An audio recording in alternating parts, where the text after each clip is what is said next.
What's going on, everyone? My name is Money Duck, and in this video I'm going to show you how I spent 200 days completing a Sinnoh Living Dex in Minecraft Cobblemon.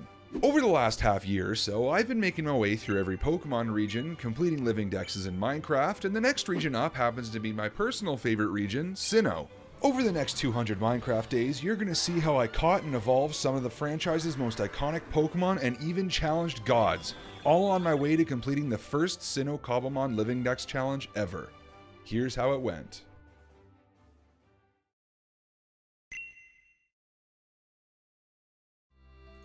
Getting started on day one of the challenge, we were met with an empty backdrop and a brand new world for the first time since the Kanto region. It is finally here. I've received so many comments from people saying, when are you going to do Sinnoh? Are you going to do Sinnoh now that 1.7's out? Hey, 1.7's out.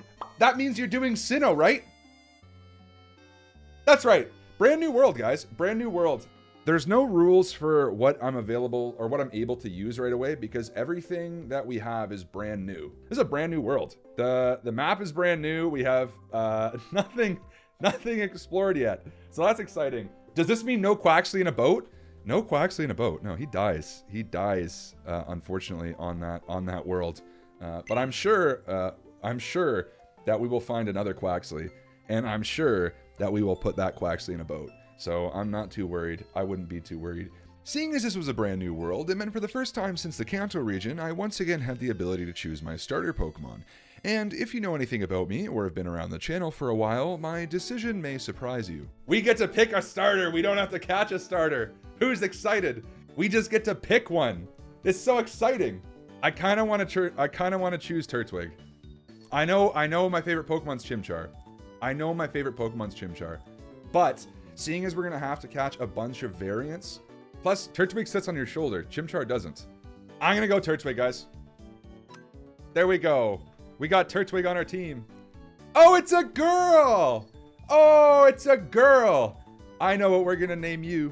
Shelly! Yeah! Shelly the Turtwig. Yay! Our first Pokemon! Wait, and you can ride on my shoulder, right? Yeah, there we go! Look at that! Shelly the Turtwig, guys! That's one Pokemon. One Pokemon in the total.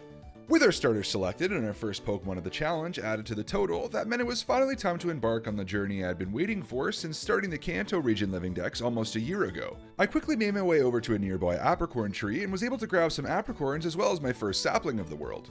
After that, I got to work on gathering all the initial materials I need to get started. Seeing as I didn't make any progress challenge-wise during this time, I figured now would be a better time as any to quickly go over the rules of this challenge. A Living Dex is only complete when you've caught one of every species of Pokemon and stored them in Pokedex order in your PC, meaning if I catch a Turtwig, evolve it into a Grotle, and then Torterra, I would then have to catch myself another Turtwig and Grotle for the line to be complete. In previous regional Living Dex videos, I've always given myself an additional challenge to complete, and Sinnoh will be no different. The Cobblemon devs have included 10 unique Torterra variants in Cobblemon, one for every version of tree obtainable in the game. So in order to beat the challenge, I'm going to have to obtain all of them if I want to complete the Sinnoh Living Dex. There are 107 unique Pokemon hailing from the Sinnoh region, including 14 legendary and mythicals, as well as a total of 22 ultra rare spawns I'll have to track down in order to finish the challenge.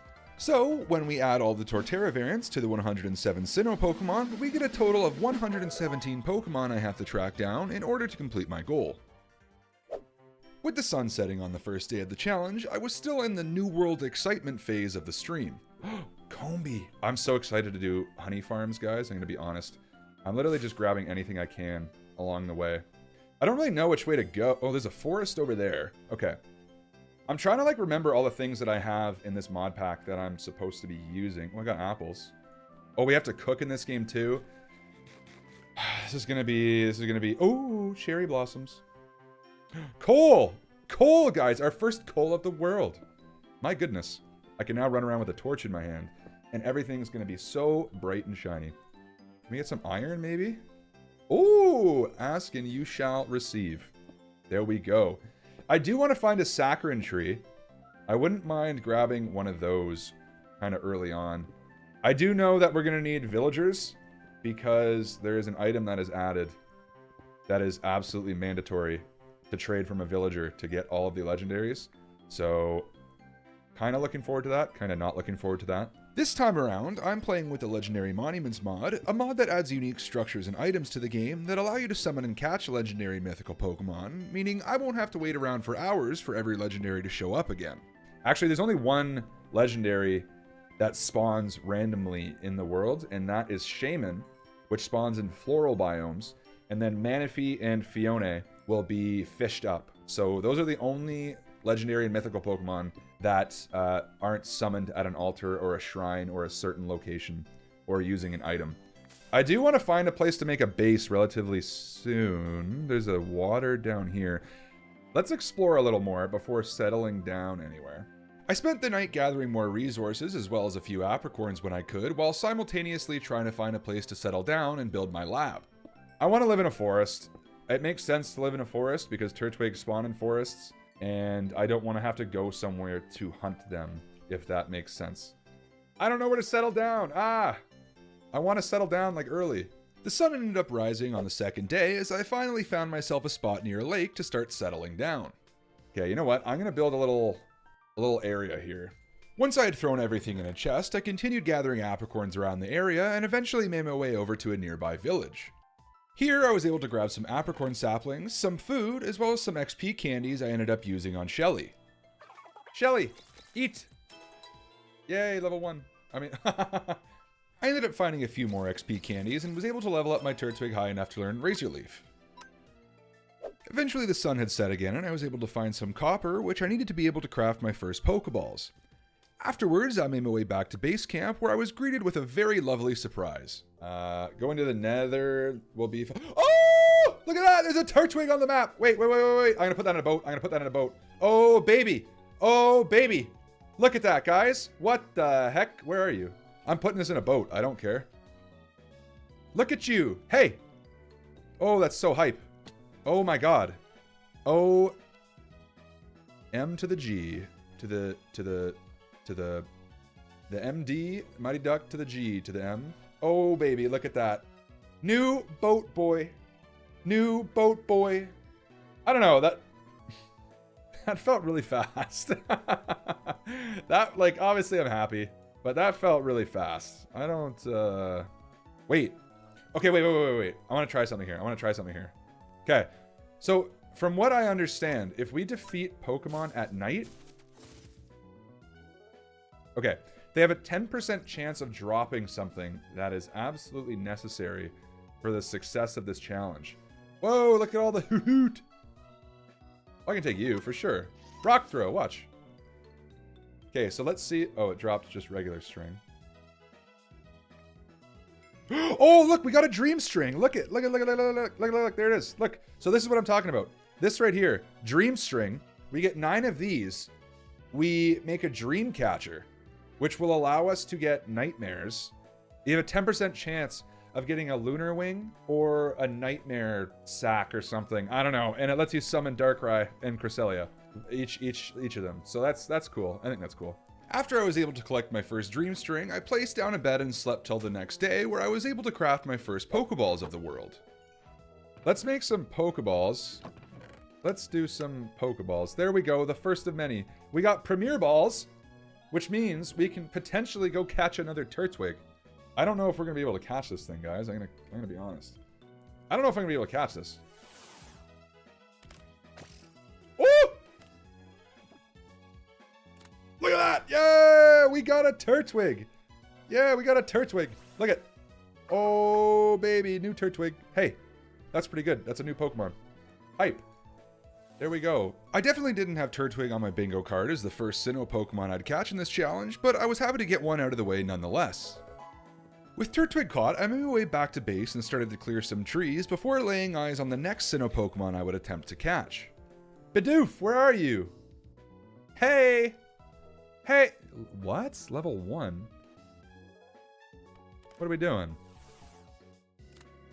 Yay, Bidoof! After catching Bidoof to bring my total to 3 Pokemon caught in the same number of days, I was able to grab some energy roots which are needed to craft Aprijuice, an item that raises a ride Pokemon's abilities. I then trained up Shelly a bit against some weaker water-type Pokemon before getting into terraforming the area where I would eventually build my new lab. Alright, time to just start building, guys. Time to start building. Actually, I'm going to plant my apricorn saplings that I have which I think might be every color. We have every color of apricorn sapling? I mean, I'm not complaining. We'll go black, white. I don't like the way this is looking already. We'll go pink over here because I don't really want pink. Yellow here maybe. And then blue. Blue can go here because I want blue. Blue. Red. Yay! Apricorns. Oh, I could do a campfire pot already? Hey. Oh, wait. I need another red one, though. Or actually, no. You know what? I want green. Green for duck. Yay! Campfire pot. Look at this, guys. Our first campfire pot. After crafting my first campfire pot, I took the time to gather the materials needed to craft a PC so I could check to make sure all of my Pokemon had transferred to our new world with me. Moment of truth. Are my Pokemon here? Oh, it worked! Yeah! Huge! Look at guys, our Pokemon. Oh my god, they're here. And Azumarill and Marill are there. And they look like actual Pokemon. Look at this. Oh, dude, Scizor looks so good. That's a new model. Latios and Latias, they look... They're actually in their spot in the PC. Let's go. The next day, I decided to head to a nearby taiga biome for some spruce wood and continued searching the rest of the day for sugarcane to plant back home. What am I looking for? I'm looking for... something. Sugarcane. There's a leak in my boat. Oh no. Hey guys, guess what I didn't bring with me? Frickin' Pokeballs again. I'm genuinely the worst Cobblemon YouTuber to ever exist. What's it take to find some sugarcane, man? I continued traveling around the area and eventually came up on a saccharin tree which I took to build with later. I later came across a ruined portal where I found some Ultra Balls as well as some Obsidian before finally coming into some sugarcane. Spidops. Oh, I see it. Hey, there we go. Oh, look at that. There we go. I've never been so happy to see... that was a right click. You can right click harvest sugarcane? Oh, wait. One of the mods, by the way, everyone. Right click harvest is on. Oh, a waystone. Wait, right? Yeah, there we go. I spent some time looting up around the village before heading back out into the forest the next morning to catch my next Pokemon. Level 8? Oh, yeah, for sure. I can probably Razor Leaf you. Actually, you know what? I definitely probably can't. Oh, I can. Okay, cool. That's good news. For you, Starly. Woo! Look at that. Catching Starly brought my total to 4 Pokemon before I finally made my way back to my base. What did I go out for? This. I need to... Boom. I'm sure I won't forget that those are there. With my sugarcane planted down by the river, I spent the next day or so building up my new laboratory and training Shelly. Okay, let's think about this. Let's think about this. How could we think it out? Think it out, Duck. Think it out. Come on. That's a little high, actually. I'm just gonna do like a dome observatory type thing, maybe. I don't know. I don't know. Wait, am I going about this wrong? Is this gonna look right? Does that look weird? No, it doesn't. I'm fine with it.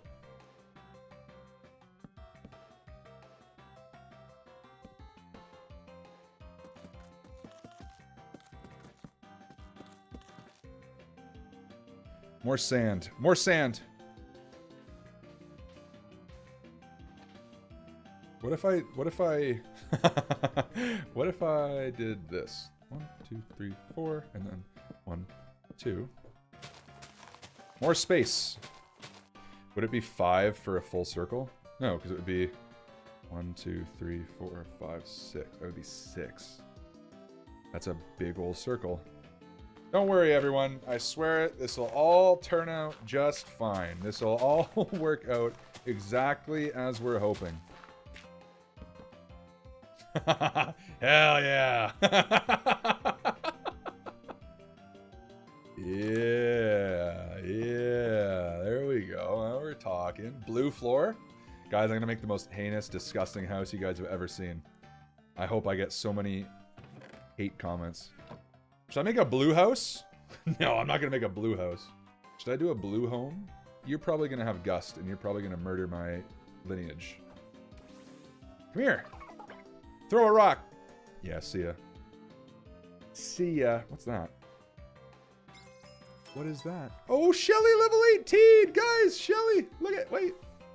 No, Shelly! No! No! Get out of there! Don't get in there. Okay, in the garden over here. In the garden. Here we go. Grotel.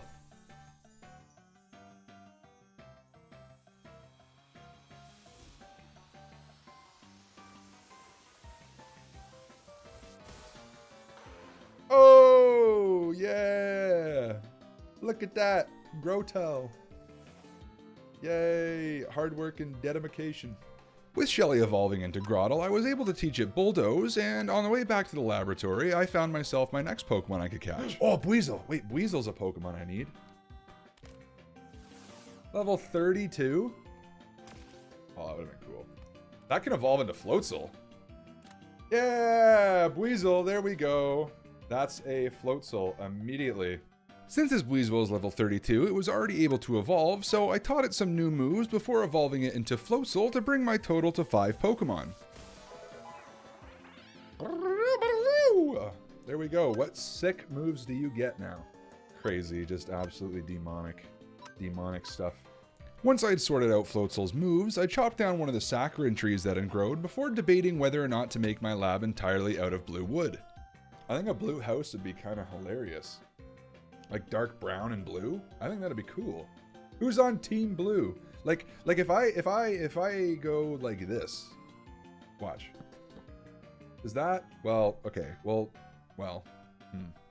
Tear it all down. Tear it all down. Start over. Oh yeah, there we go. Heck yeah. There we go. Blue house. Blue house.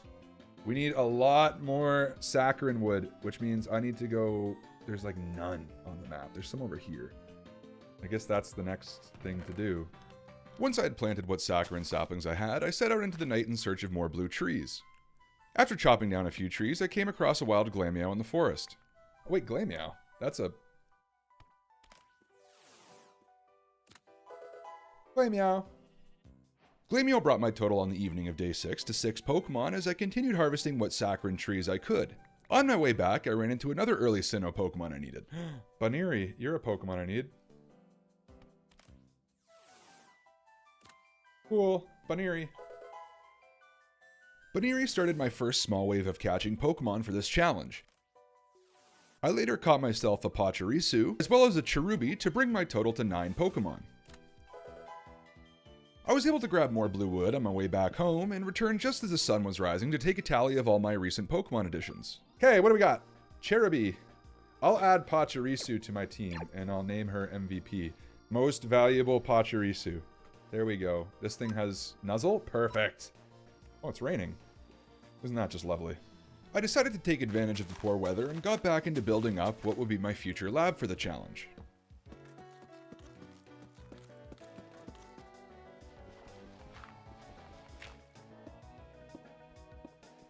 Eventually I remembered I had planted some sugarcane and went to harvest some to try out some of the new cooking recipes. First cooking, everyone, first cooking session.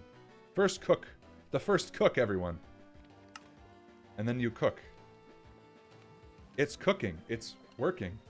After a bit of waiting, I was able to cook up some candied berries using the sugar I had harvested. Though it's not the best food source in the game, it's easily renewable and would do for the time being. Soon after, I was able to catch a Cherim up in the treetops to bring me to the 10 Pokemon mark. Yay! That's our 10th Pokemon, everyone. 10 Pokemon. The next morning, once the rain had cleared up, I continued with some building on the lab before realizing I was in desperate need of iron. I made my way over to a nearby cave where I was somehow able to locate diamonds before any iron ore. Luckily, I found what I was looking for soon after, before returning to the surface once again during the nighttime. Here, I was able to catch a Burmy to bring my total to 11 Pokemon. Oh, Burmy, where are you? Hey! Oh, there you are. Look at you. Woo! Burmy. The following day, I started off by harvesting all of my apricorns that had been growing in my orchard. Afterwards, I got back into trying to complete my lab once again. It's so blue! I love it. I love it! How does that look? That looks awful. Oh my god. What the heck? This is an abomination. I kind of love it. There's a Mothim. Look. Wait, where is it? Oh, there it is. Way up there. Holy. Hey. Hey, partner. Yay! Yippee! Yippee! With Mothim bringing my total to 12 Pokemon, I decided to return to the cave from earlier to grab the diamonds I had passed over when I still only had stone tools. Assuming I wouldn't need an excess amount to get me through the entirety of this challenge, I elected to spend a bit of time mining what other diamonds I could find while I was already down here. I could have swore there were more diamonds over here, were there not, when we were down here? Didn't we see... Ooh, lapis. We need lapis. We don't have lapis yet. Also, we need magma blocks to craft the magma stone, which is how you locate Heatran. So that'll be useful. Redstone. We'll take that. We can make a Pokedex finally. Hopefully. Okay, I fear I'm lost. Was it down here? I can smell more diamonds down that way. Genuinely, I can smell them. That's crazy. Not a trick you can learn anywhere else. The diamonds smell further away now that I'm down this way, actually. It's kind of weird. Guys, I promise I can smell the diamonds. I can smell them. I swear to God. I swear to God. Just. Oh, they were right above me, guys. That's what I was smelling. I knew it. I knew I could smell them. You guys doubted me. That's embarrassing for you. Holy. Once I had collected the last bits of gold ore and diamonds I could find, I ascended from the cave once again as the sun had risen on day 10. That was easy. Day 10, everyone! Holy cow. Are we gonna do an entire 100 days? I think so. I think this challenge might be 100 days long. Bonsley, that's... Are you not... You're a Sinnoh Pokemon? For sure. There we go, 13 Pokemon. After catching Bonsley, I returned home to drop off all my new materials before crafting my first diamond pickaxe. I then decided to try spending the night collecting Dream String, an item needed to craft a Dream Catcher, which will help us when it comes time to catch Darkrai and Cresselia later on. And I think you can just get them from defeating Pokemon at night. Like, I don't think I'm... Right? It's just defeating Pokemon at night. So if I defeat you...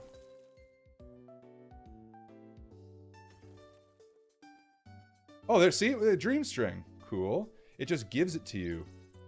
Dream Strings show up randomly in darkness. Literally RNG. Oh, see? I found a Dream String because I defeated the Pokemon at night. That's how it works. Yes, you can find them randomly, but they also just... I just want a Dream Catcher.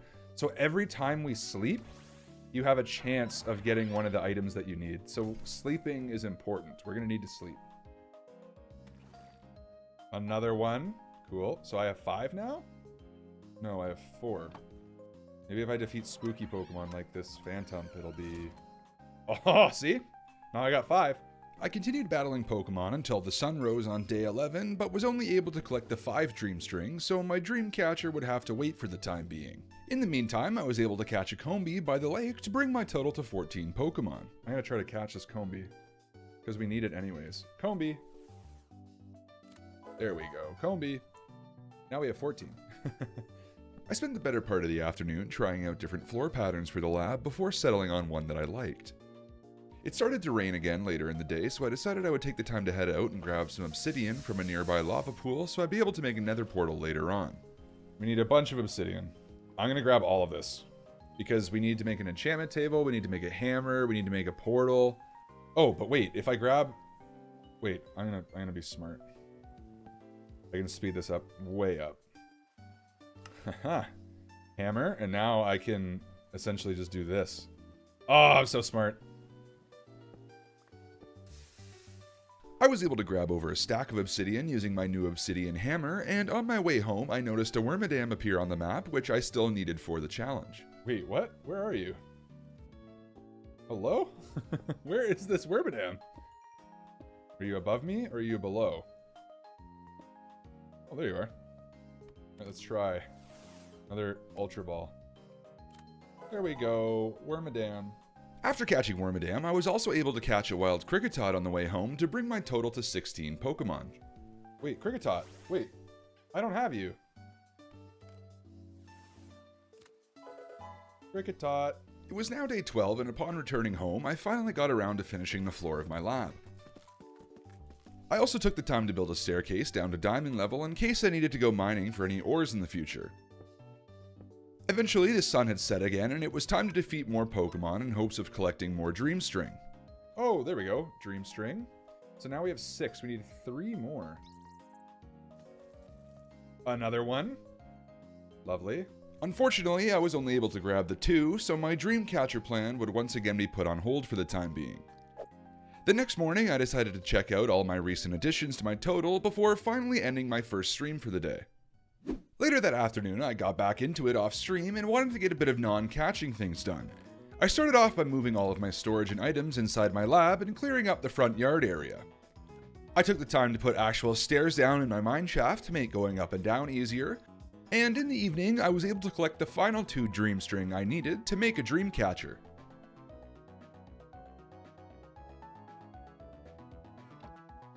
The next morning on day 14, I harvested my apricorns and gathered some supplies before setting out to do a bit of exploring.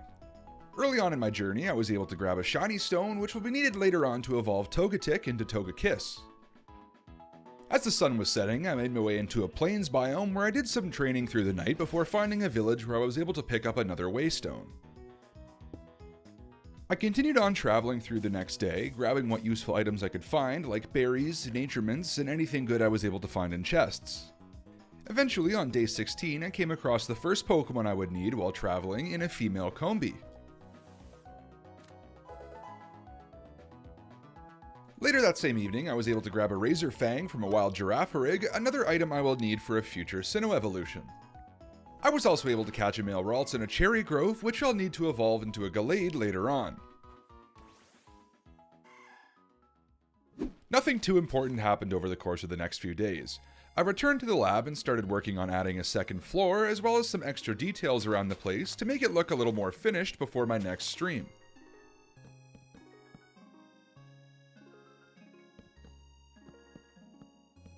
At one point I found myself in need of more apricorn wood and went out in search of more. While I was out, I stumbled into a cave where I was able to find my first pep-up flowers of the world, which are needed to cook aprijuice. On the way back, I stopped by a shoreline to grab some sand to make glass, and as the sun was rising on day 20, a rather peculiar group of Pokemon spawned all at once. I swear to God, all of these just spawned, like, at the same time. That's gotta be a glitch, right? Why couldn't it be like 4 Turtwigs, you know? Like, that would have been great. That would have been great. After dropping my inventory off at the lab and crafting more Pokeballs, I set out again in the opposite direction. Shortly after leaving, I encountered a wild Riolu, which I decided to place in a boat for the time being to catch on stream later. A little ways down the river, I found an Amethyst Geode that had spawned on the surface and was able to collect some to use for crafting XP shares. The next day, I encountered a level 24 Starly, which I would be able to evolve into Staravia right away, before coming across a Pokemon that was technically from the Sinnoh region, but not really. This brought me to an interesting point I hadn't considered, where I would have to decide whether or not to count Hisuian Pokemon as part of the challenge. I decided to catch it as it's one of the new rideable Pokemon in 1.7, but ended up deciding that since it's really not a Sinnoh Pokemon, I won't be counting it in the total. I did, however, find a Pillow-Swine, which I can use to evolve into Mamoswine later on, so I made sure to catch that while I could. Shortly after, I encountered my next ultra-rare spawn of the challenge in Gible, which I was able to catch to bring my total to 17 Pokemon on day 22. The next day, upon returning to the lab, it started to rain again, and I decided I would take the time to build out an area where I could place my nether portal.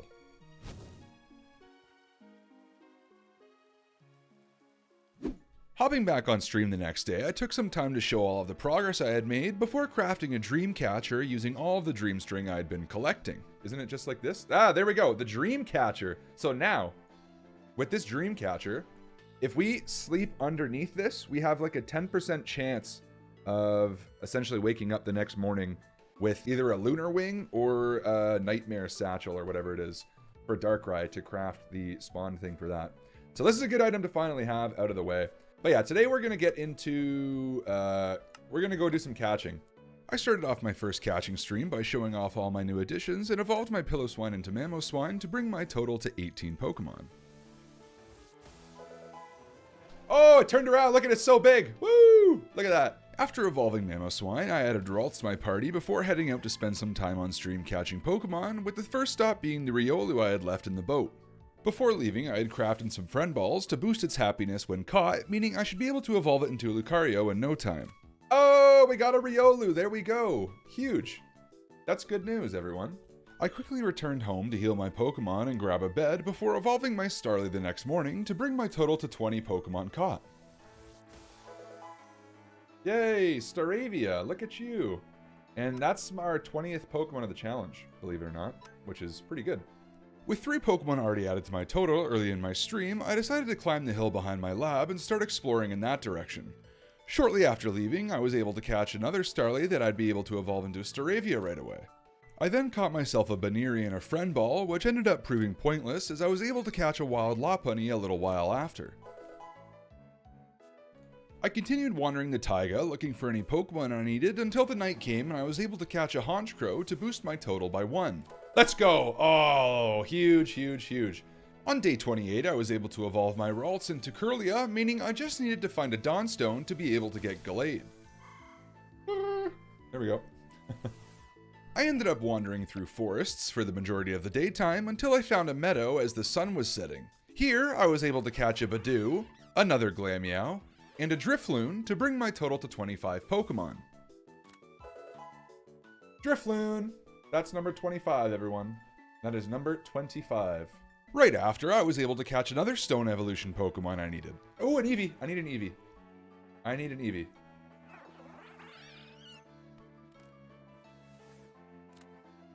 Boom! The next morning, I was able to catch an Elekid just outside of the village I had been in, and was also able to find a Dawnstone on my way back to the lab. I ended up getting a little sidetracked on the way back and wandered into a nearby cherry grove and was able to catch a Roselia, which I needed to obtain Roserade, as well as a Staraptor I was able to catch to bring my total to 26 Pokemon. Let's go, we got a Staraptor. Riolu was also able to evolve, and I was able to add Lucario to my team to boost my total by 1. Woo! There we go! Awesome! While I was trying to figure out how to fly on my new Staraptor, my favorite Pokemon of all time spawned. Oh, there's a Chimchar! There's a Chimchar, look! See, that's what I'm talking about. All 4 of the Pokemon, they just spawn on the map over here. There's 2 Chimchar! Wait a minute! Wait a minute! Wait a minute! Wait, no, move, man, come on. There's 2 Chimchar. There's 2 Chimchar. There's 2 Chimchar. This is what I'm talking about. Oh, they both got in the boat. Let's go. There we go. Look it. Yeah. Heck yeah, man. Yeah, we got Chimchar. Huge. Bang. We got Nubs, everyone. Oh, there's a Turtwig too. What is going on? What is going on? What is going on? Herd spawns.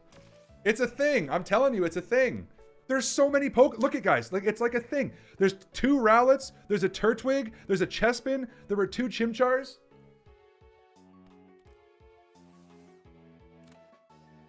Another Turtwig. That is fantastic. There we go. That is crazy. That is nuts. Like, that is absolutely insane. Wild. Back at the lab with a bunch of new Pokemon caught, I wanted to cross a few evolutions off my list. Time to evolve some Pokemon. We'll go Shelly first. Evolve Shelly into Torterra! Yeah!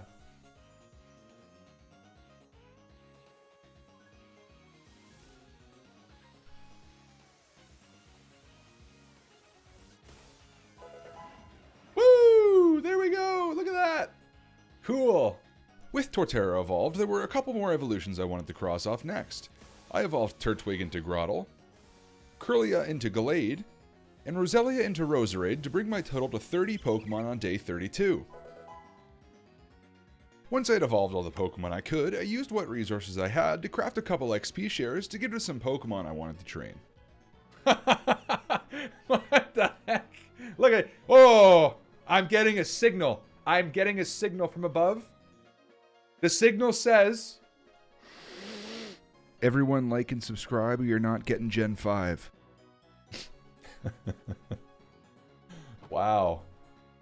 Someone from another planet sent that signal to us. That's crazy. Must be really important.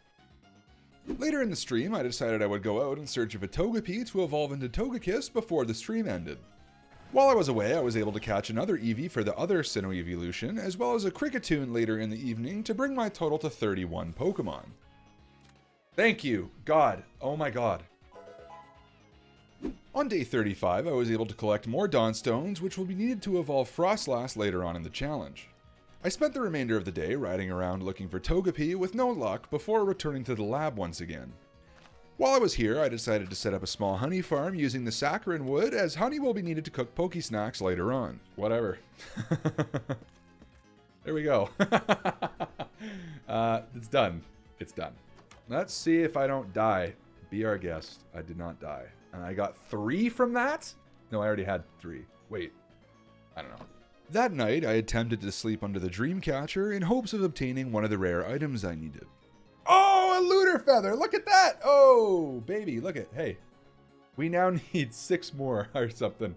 I had 7 more, 8 more, I don't know. That's a lunar feather, guys. So what this is, I don't really know. I gotta look it up. There we go. So you need 5 of them and you craft a full moon whistle. Nightmare essence is what you need for Darkrai. So that's good. We found 1.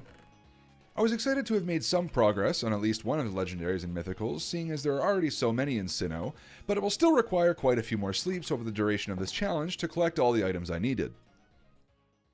The next day I was thinking about ending the stream, but I figured I would attempt to get one more starter Pokemon crossed off the list. Since Piplup is the only ultra rare spawn in the frozen ocean biome, I figured it wouldn't take long to fish one up, seeing as my luck in previous challenges while fishing has been pretty good. After boating a short distance, I found my way into a frozen ocean and began fishing. Oh! Come here! Come here! Please catch. Let's go! That was so fast! That was so fast! Oh my god! That's crazy. I wonder if they've changed the spawns a bit. That's nuts. Seeing as I had caught Piplup in no time at all and was expecting to have spent more time here, I fished until the sun went down with no more luck before heading home to end stream. On my way back, however, I was able to catch another Pokemon I needed in Chingling to boost my total to 33 Pokemon before ending the stream for the day. The next day on stream, I was finally able to figure out flying on my Staraptor, which will make traveling around the world much easier for the rest of the challenge. In order to boost Avery's flying stats, however, I would need berry juice, which takes a couple of ingredients I don't have an abundance of, so I decided to head to the Nether to grab some bone blocks to start the day off. I flew around the Nether on Staraptor and was able to easily gather a good amount of bone blocks before returning to the overworld. Here, I used the bone meal I was able to collect to grow a bunch of energy roots and pep up flowers before getting into cooking up some apple juice. We'll see what happens. I don't understand what the colors do, though. Take the lid off so this doesn't start cooking. See, the blue apple juice. But what's tasty blue apple juice? What? You know what? I'm just gonna start throwing berries in the frickin' pot and seeing what does what. What happens if I go with the raspberry? I don't think I need jump. So, what about Chillonberry? What do you do? Oh, that's the one I want. Okay, we're gonna bone meal some Chillon berries. After bone mealing a few berries, I cooked up some apple juice to feed to Avery that would improve her handling as well as a bit of acceleration and stamina. I'm gonna be completely honest, I don't have a full grasp on the apple juice recipes yet, so let me know what your favorite combinations of berries and apricorns are in the comments below. I'd love to hear them. The next day I decided to attempt to find a Togepi again, so I flew out to a nearby cherry grove to hunt one. I waited the entire day for one to spawn until I finally got what I was looking for as the sun was going down on day 42. Wait! Oh no, that's not what I think it is it? It is! Wait, there's a Togepi! Where are you? Oh my god! Oh, Togepi! Let's go! Oh my god, finally. I was so worried that we were gonna not just not find this thing. Look at it, guys! Togepi! Oh, perfect. Though Togepi isn't a Sinnoh Pokemon itself, since I've caught it in a previous generation already, I'm allowed to catch it and evolve it for this one. Later that same night, as I was checking out my new Togepi on my way back to the lab, another baby Pokemon I did need spawned as well. Oh, there's a Happiny on the map! Wait! Where are you? Where are you? Come here. Oh, it's so baby. There we go. I mean, this doesn't need to evolve either, so.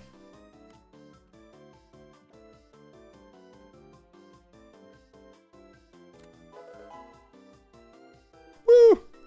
Oh, mine junior, you are Sinnoh too. Stop running. Come here, bandit. Woo! There we go. More Pokemon. More Pokemon added to the total. While I was still in the savannah, I wanted to try and catch a Shinx, as it was the only first route Sinnoh Pokemon I hadn't been able to get my hands on yet.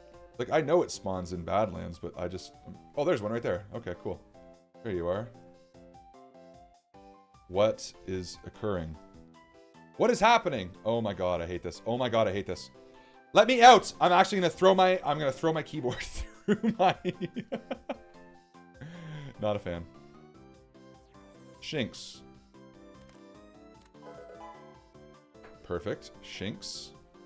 Shortly after catching the first Shinx, I managed to catch a second one for evolving later on, and the next morning I was able to evolve my Piplup into Prinplup.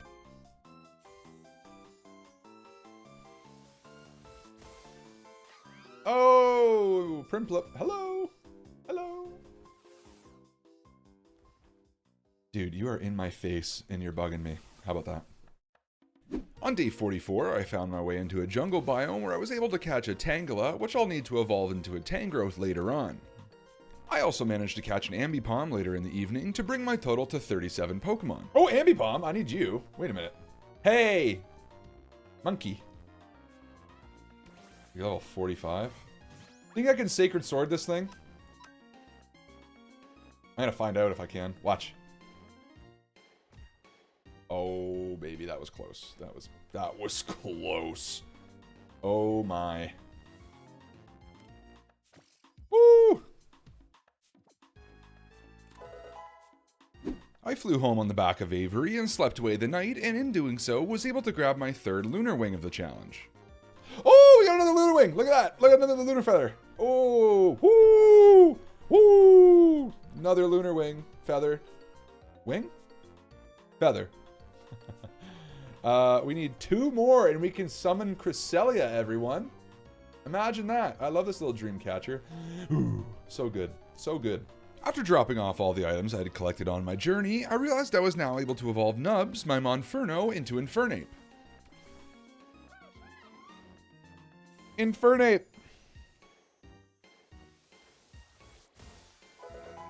Woo! There it is! Yeah! Infernape. Squaring up with a Squovit. I wonder who wins. Happy with the progress I had been making so far this stream, I wanted to continue the momentum and began training up Pokemon I still needed to evolve. Oh, he's wearing it on his head! Look at, he's thinking! Hey! What do you think? That looks great on you. I love it. Oh, Pakushi can evolve! Let's go! With the thing on its head. Where are you going? Stay there, stay there. Don't go in the water. What are you doing? No! Get up there. There you go.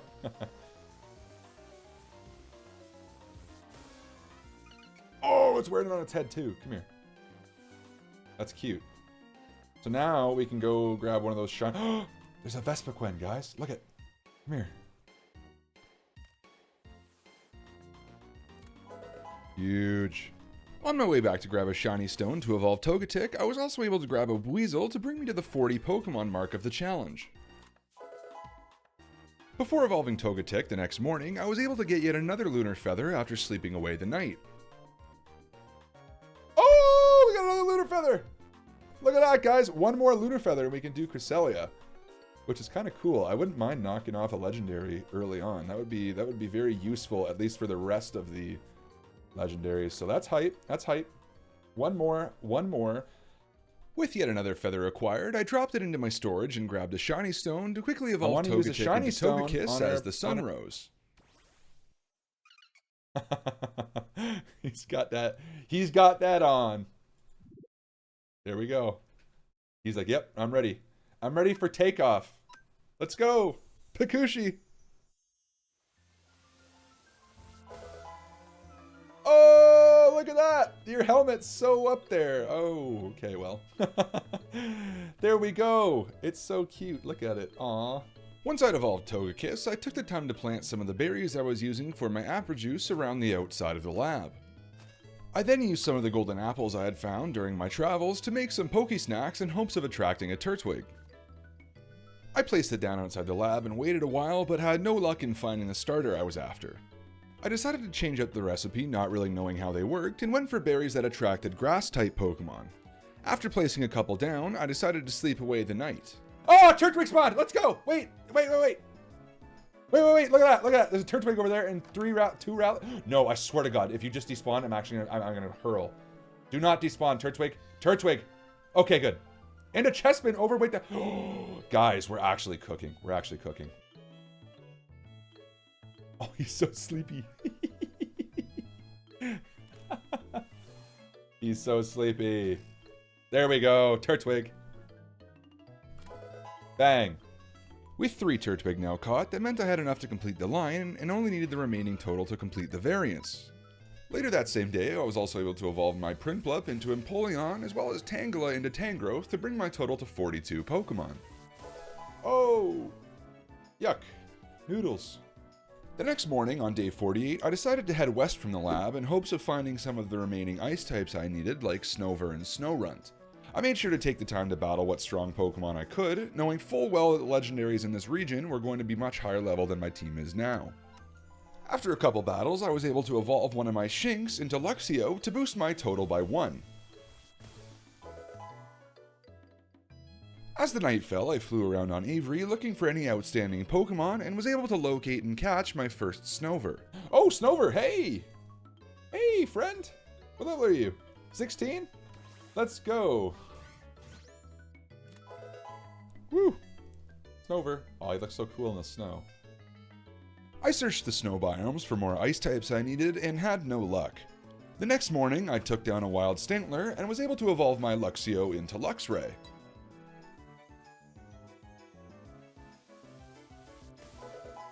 Oh, look at it. Wow.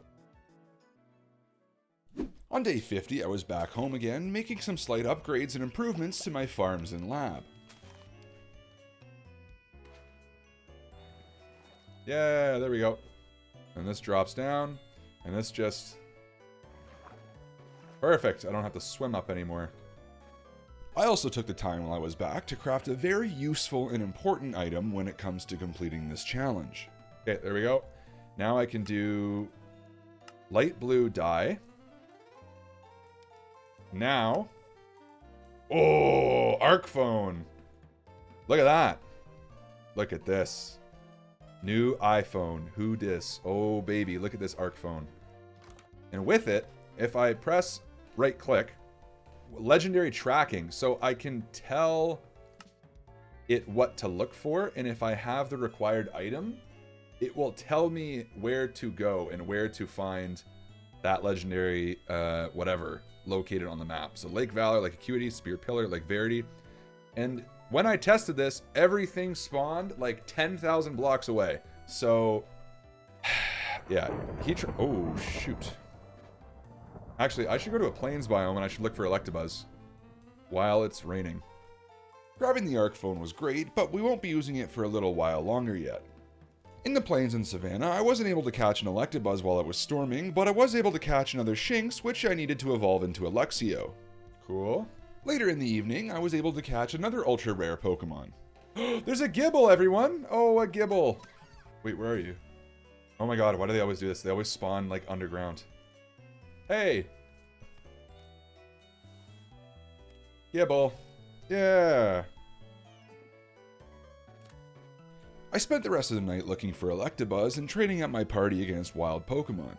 I didn't find anything of value while I was here, and the next morning found something of absolutely no value.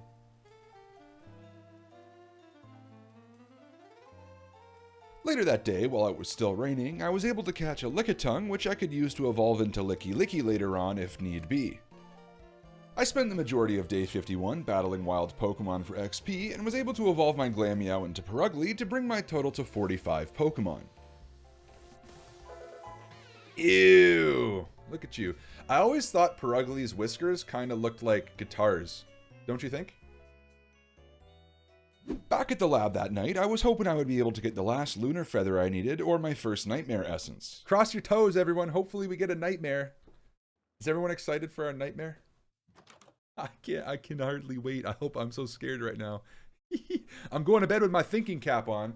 Bedtime. I got my sleeping socks on, and I got my nighttime headgear to bring in the bad dreams or the good dreams. I'm bringing in dreams with this thing on my head. Bedtime. Oh, we got a nightmare. Why does it hurt? Ow. Why does it hurt? Guys, look, we got a nightmare, and now I stink. I got stinky on me. Look at this thing. Yuck. What is that? Nightmare Essence. An item dropped by Darkrai. Let's go. Getting my first Nightmare Essence was exciting, as it meant I only needed 4 more before I would be able to challenge Darkrai. But that won't be for a little while longer still. While I was sorting things out in my lab, my third and final Gibble I needed spawned. Oh, a Gibble! Look at that last Gibble! Wait. Are you down? Please be down. You're up. That's not good. I don't know how to get to you. Wait, is he on the surface? I'm gonna lose it if he's on the surface and I'm just doing this like a moron. He might be on the surface, guys. No, I lost him. Wait, I'm out. There he is! Ah! Hey! Level 25! He can evolve! She can evolve! Oh my gosh. There we go, another Gibble. Beauty. Beauty. With my new Gibble being level 25, that meant I could evolve it into a Gabite right away. Oh, it's upset. Hey, what do you have there? Where'd you get that? Huh? How'd you get that? Gabite brought my total on the night of day 52 to 46 Pokemon, and it was at this point that I decided to attempt to speed up the nightmare process by crafting a hammock and sleeping away the daytime. It's almost bedtime. It's bedtime. Wait. I can sleep. Guys, nightmare time. Guys, it's nightmare time. Wait, where's my thing? Oh no, wait, where's my thing? I don't have a thing on my head. Give me this. It's not for you, it's for me. It's not for you, it's for me. There we go. Ha ha ha! Yes, all the bad dreams. Suck them in. There we go. Nightmares. Nightmare. Aw, that sucks. I am curious. What happens if I hang a hammock? White hammock. Hammock. There we go. Hammock. Now I hammock it up. And then I wake up with a nightmare.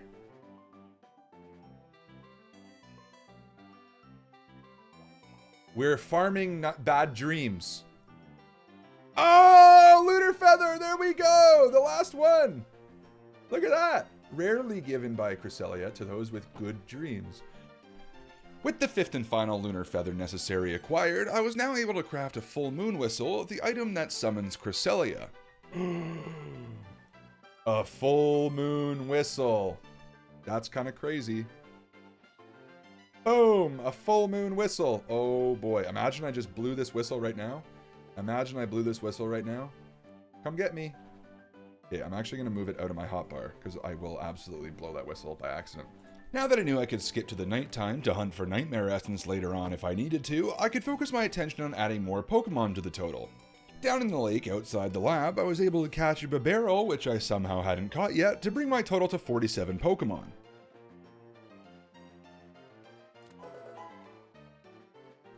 I took the time to harvest what berries had grown before sleeping till the morning of day 55. Before getting back into hunting, however, I really wanted to get another Nightmare Essence. Sleep time, nap time. I'm on the edge of the bed. If this wouldn't give me a bad dream, I don't even know what would. Literally, what is the point of anything?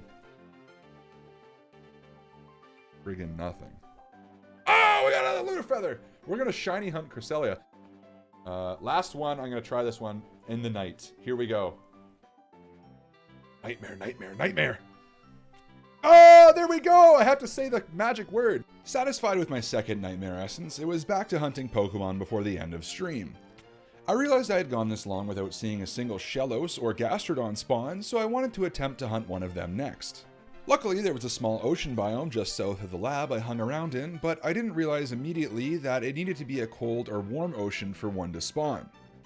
Eventually, I made my way over to a lukewarm ocean and spent some time searching there, but again I had no success. I continued boating around looking for an optimal biome to hunt in before I found another Pokemon I needed later in the evening. Oh, a Drifblim! Come back! Wait. I want you. Where are you? Come here. Come here. There you are. Look at it. Hey.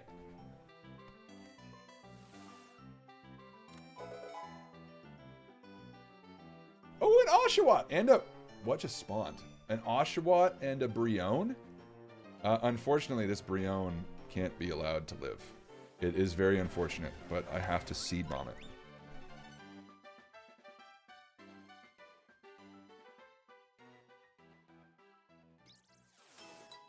On day 59, I decided I would travel to the Nether after having no luck with Shellos. Here, I was able to catch a Magby to evolve into Magmortar eventually, and also grab some glowstone needed for an Arc Phone upgrade. After crafting a couple Porygon upgrades, I was able to make it so that I could access my PC from my Arc Phone from anywhere in the world, which was super convenient. Wild! Crazy, that's insane. On day 60, I took a nap in my hammock and was able to get the third of 5 Nightmare Essences I needed. Oh! There we go, look at that! My nightmare hat. I love nightmares, they're so fun. After attempting to get a fourth one a few more times with no luck, I decided to end the stream for the day. In between streams, I got back on and did a bit of tedious work, but overall didn't really accomplish anything when it came to the actual challenge. I sorted all of my Pokemon into Living Dex order in my PC, did a little off-stream mining in the caves below my lab, checked in on all my farms and harvested what crops that I could, strip mined for diamonds and other valuable minerals that I needed. When looking for an Ice Spikes biome I could hunt Pokemon in later on, and finally strip mined for netherite at the bottom of the Nether. The next stream I started off updating chat on everything I had done the day before, as well as listed everything I wanted to get done today, before crafting an important item with the netherite I had gathered. Honestly, with the amount that I dug out, I'm kind of a little disappointed that I was only left with 5 of them. But we have them, and these are important, not for item's sake. With these scraps, we can craft yet another legendary item, which I wanted to get done ahead of time. With this, I believe the recipe is this. It's it's the opposite. It's only 2. Okay, there we go. Magma Stone, Heatran in the Nether. So there we go. With that, I believe it's in our hand now. This is the Magma Stone.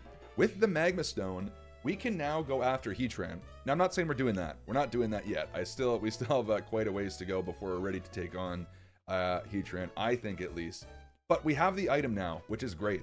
After crafting the Magma Stone, I kicked off stream with an evolution, evolving one of my Gible into Gabite, leaving just Garchomp remaining in the evolution line. Oh, there he is. There we go. Look at you. Give me that now. Give me that item. Back in the PC with you.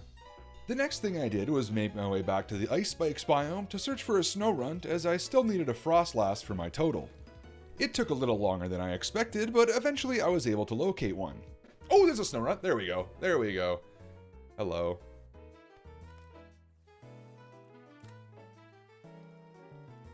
Snorunt. Back at the lab, I was able to use one of the Dawn Stones I had found earlier to evolve Snorunt into Frostlass, bringing my total on day 67 to 49 Pokemon. Ooh, wow, it actually looks really nice. That's a nice model. Let's go. Frostlass. I then had to decide what I wanted to attempt to cross off my list next, and chose to head back to the Frozen Ocean to hunt for the Shellos I still needed, as well as potentially another Piplup. On my way over, I was able to catch another Snover I could evolve into a Abomasnow later on. I then made my way towards the sea floor and waited a while for a Shellos to show up, but none appeared. I figured I would attempt to fish for one since the fishing table pulls from the current biome spawns, and I'm glad I did.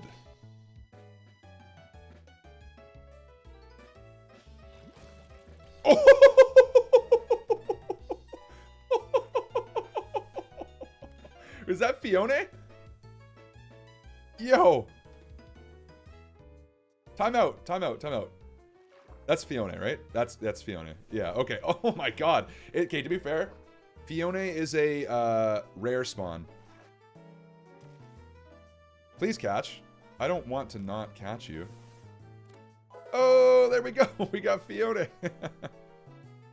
That's so funny. Phione marks the first mythical or legendary Pokemon catch of the challenge and is also the one to bring me to the 50 Pokemon mark.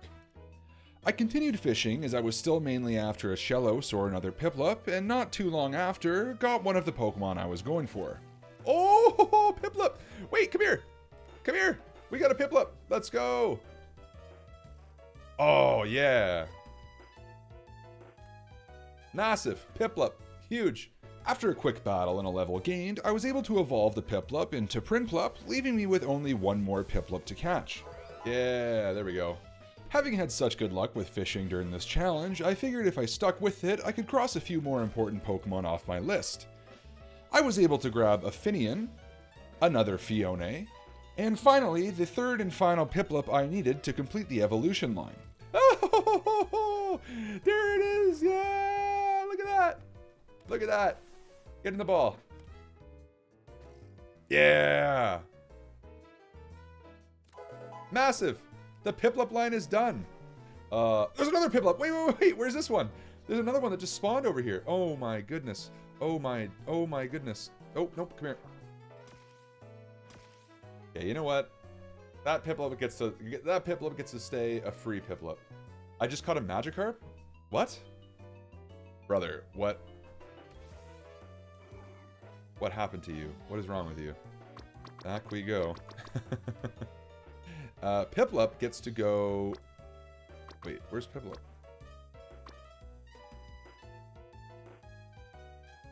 Oh, that's the Piplup! Wait a minute, that's the Piplup! Oh, shoot!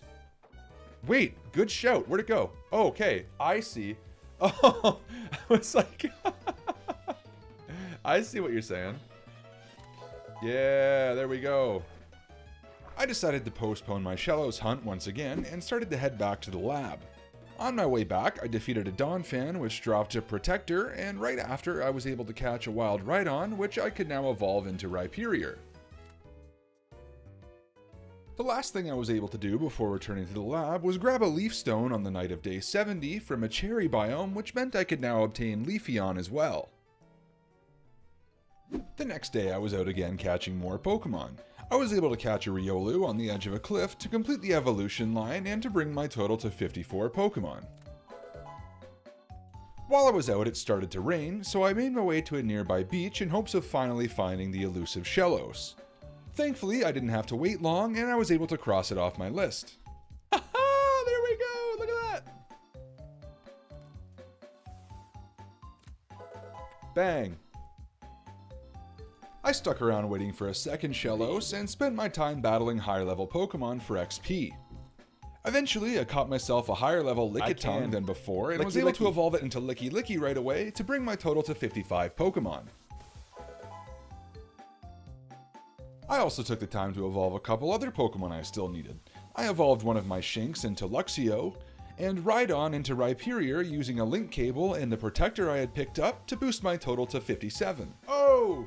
Yeah, look at you. Can I ride on you? Imagine I can't ride Rhyperior. Okay, there we go. That's actually kind of cool. Look at him. Oh, yeah.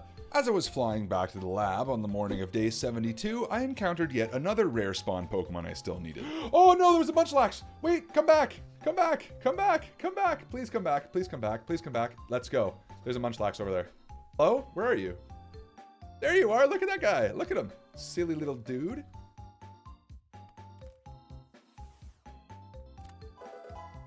Munchlax.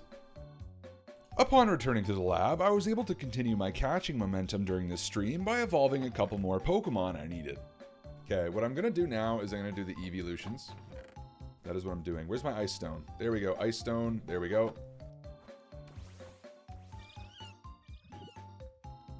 Let's go.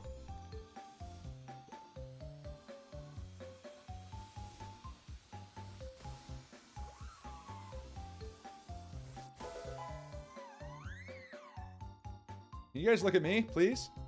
Yes. Okay, well. There we go. Leafeon and Glaceon just locked in a stare. Whatever. With the two Sinnoh evolutions completed, I dropped them in their designated slots in the PC and figured out what I would go after next. I added Magby and Elekid to my party as both of them required friendship to evolve before sleeping through to the next day. Down by the lake on day 73, I was able to catch a Yanma, which I needed to evolve into a Yanmega later on. What is your hitbox? Okay, that was a problem. I think Yanmega goes there, so we'll put, or in that vicinity. We'll go there for now. Before taking on my next objective, I decided to try and get another Nightmare Essence while I was home, seeing as I only needed 2 more to be able to craft a new Moon Whistle. Let's go! Nightmare Essence! We need 1 more. 1 more of these? Yeah, that's because I have my thinking hat on again. Nightmare Essence. Yes. 1 more Nightmare Essence. The next Pokemon I wanted to try and go after would be Bronzor and Bronzong, which had me flying out to a jungle temple. I spent quite a while waiting for either to show up, but none ever did. While I was here, I battled a bunch of Pokemon to try and get the happiness of Magby and Elekid up, and was finally able to evolve both on day 76. Yeah, there we go.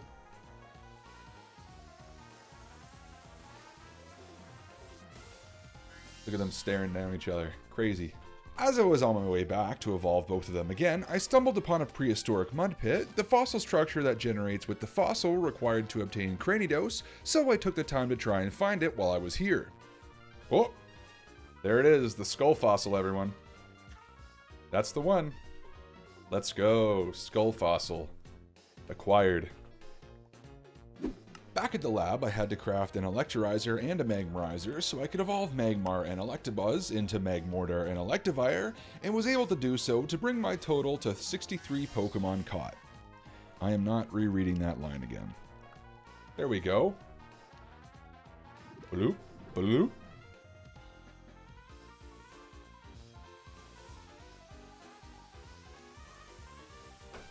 Oh! Oh my. Stare down. Stare down. They're beefing. They're beefing. Alright, come back. After adding both of them to the PC, I checked out my collection so far and realized I still hadn't caught Mismagius, another nether spawning Pokemon, so I went to get one of those next. It didn't take long for me to find and catch a Misdreavus, but as I was making my way back, I was able to do even better. Oh, there's a Mismagius. Where are you? I think you're above me? Oh, there you are. Hello! Where are you hiding? Hey!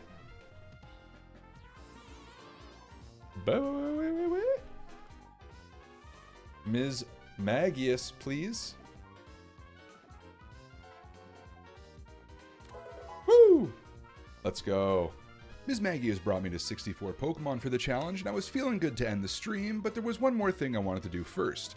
Back at the lab, I crafted all of the components necessary for fossil restoration and placed it down in the upstairs area of the lab. Not really having too much organic material to power it, I took a minute to cook a few revives up in my campfire pot. With enough revives to power the machine and the skull fossil placed in the chamber, I was able to power the machine and start the restoration process. While that's going on in the background, I'd like to take a moment to speak directly with you all. This is not an ad, so please don't skip ahead unless you really want to.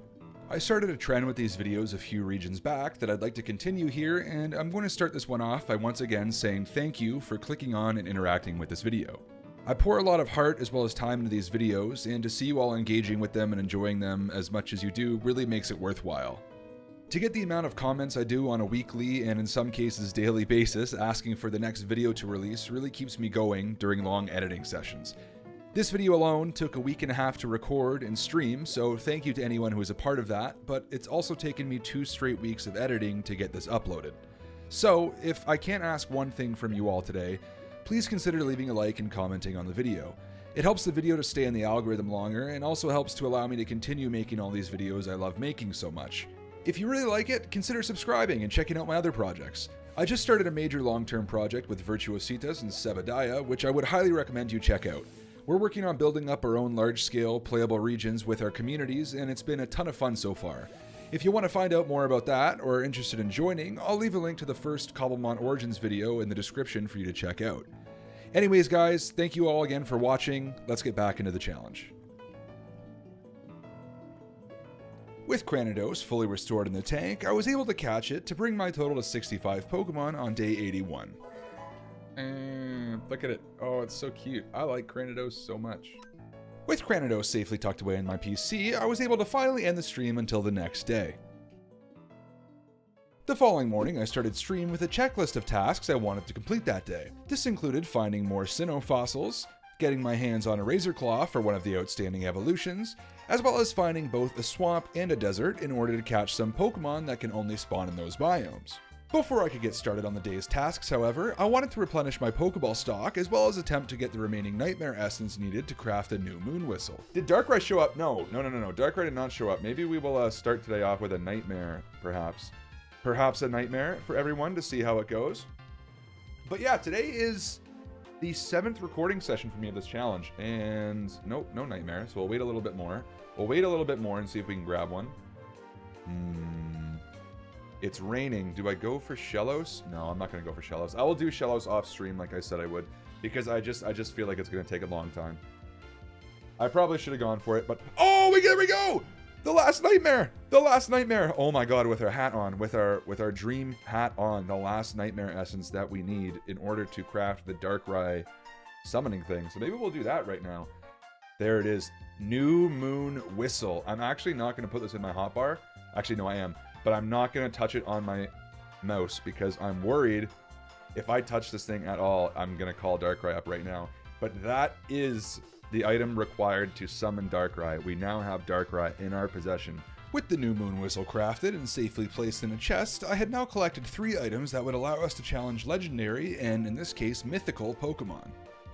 Wanting to get started on my goals for the day, I set off on Avery and before long found myself excavating fossil sites.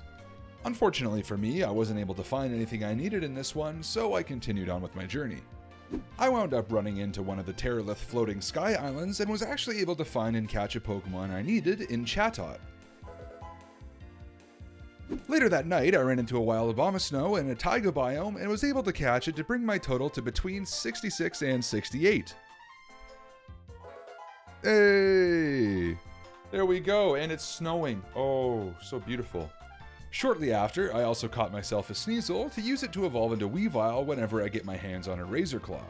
While I was out exploring, I was also focused on leveling up Skitty, my Gabite, as she was very close to being able to evolve into Garchomp. Oh my god, Skitty's so close. That's insane. Oh my god. What did you just draw? Never melt ice. And a shard. We don't need that. Wait, Skitty! Skitty hit level... Guys, Skitty's level 48. Skitty can evolve. Let's go.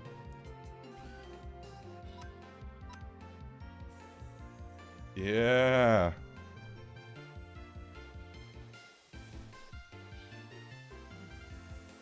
Skitty!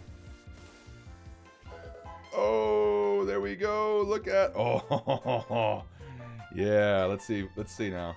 I believe we can ride. Yes. Let's go! A full day passed in between notable events before I finally found the swamp biome I was looking for. Here, I was able to catch a Stunky, a Carnivine, and a second Stunky for evolving to bring me to the 70 Pokemon mark of the challenge. Woo! Carnivine is our 70th Pokemon, everyone. Get excited.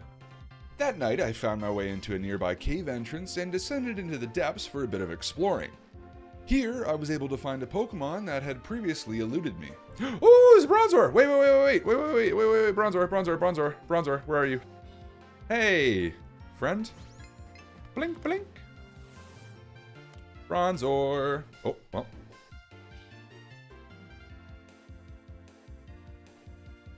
Let's go. While I was in the mine shaft, I was able to grab some decent loot from a couple chests, a good amount of diamonds, as well as a second Bronzor I could evolve into Bronzong later on. And a crit catch.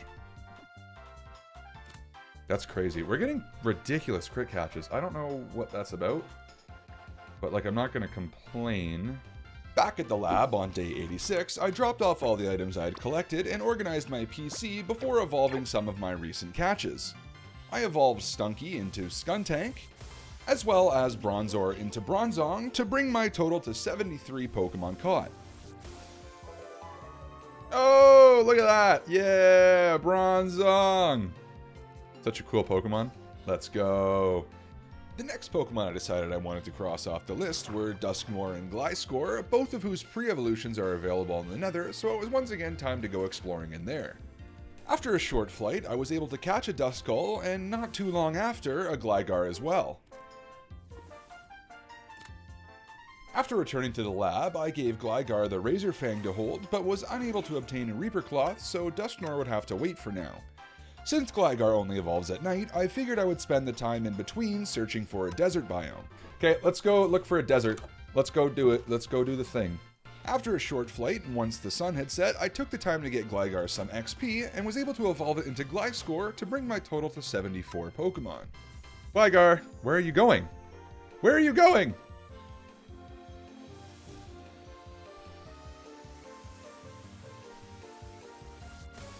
God, why are you doing that, Staraptor? I was looking down at my notebook. Alright, well.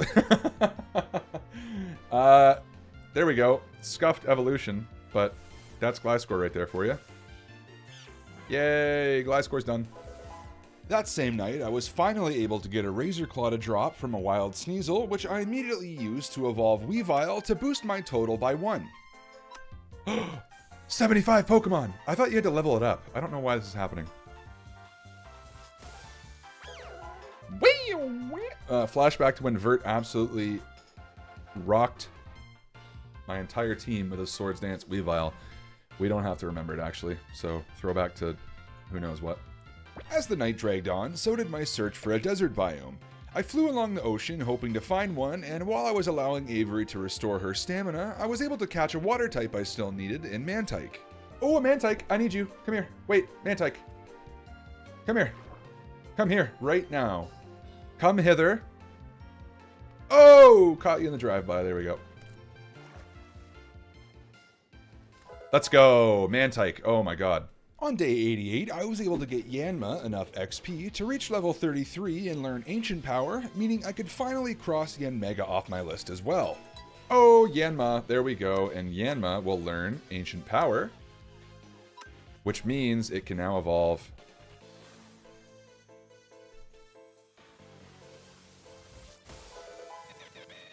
Woo! Look at that. Such a cool Pokemon. So far, this stream was going exactly how I wanted it to, and the momentum continued into the afternoon. I keep getting, what are they called? Dawnstar. Oh, look at that! Wait, there's a Spiritomb! Oh, let's go. Oh, that's huge. Oh, man. That's actually fantastic. I wish it was dark. There we go.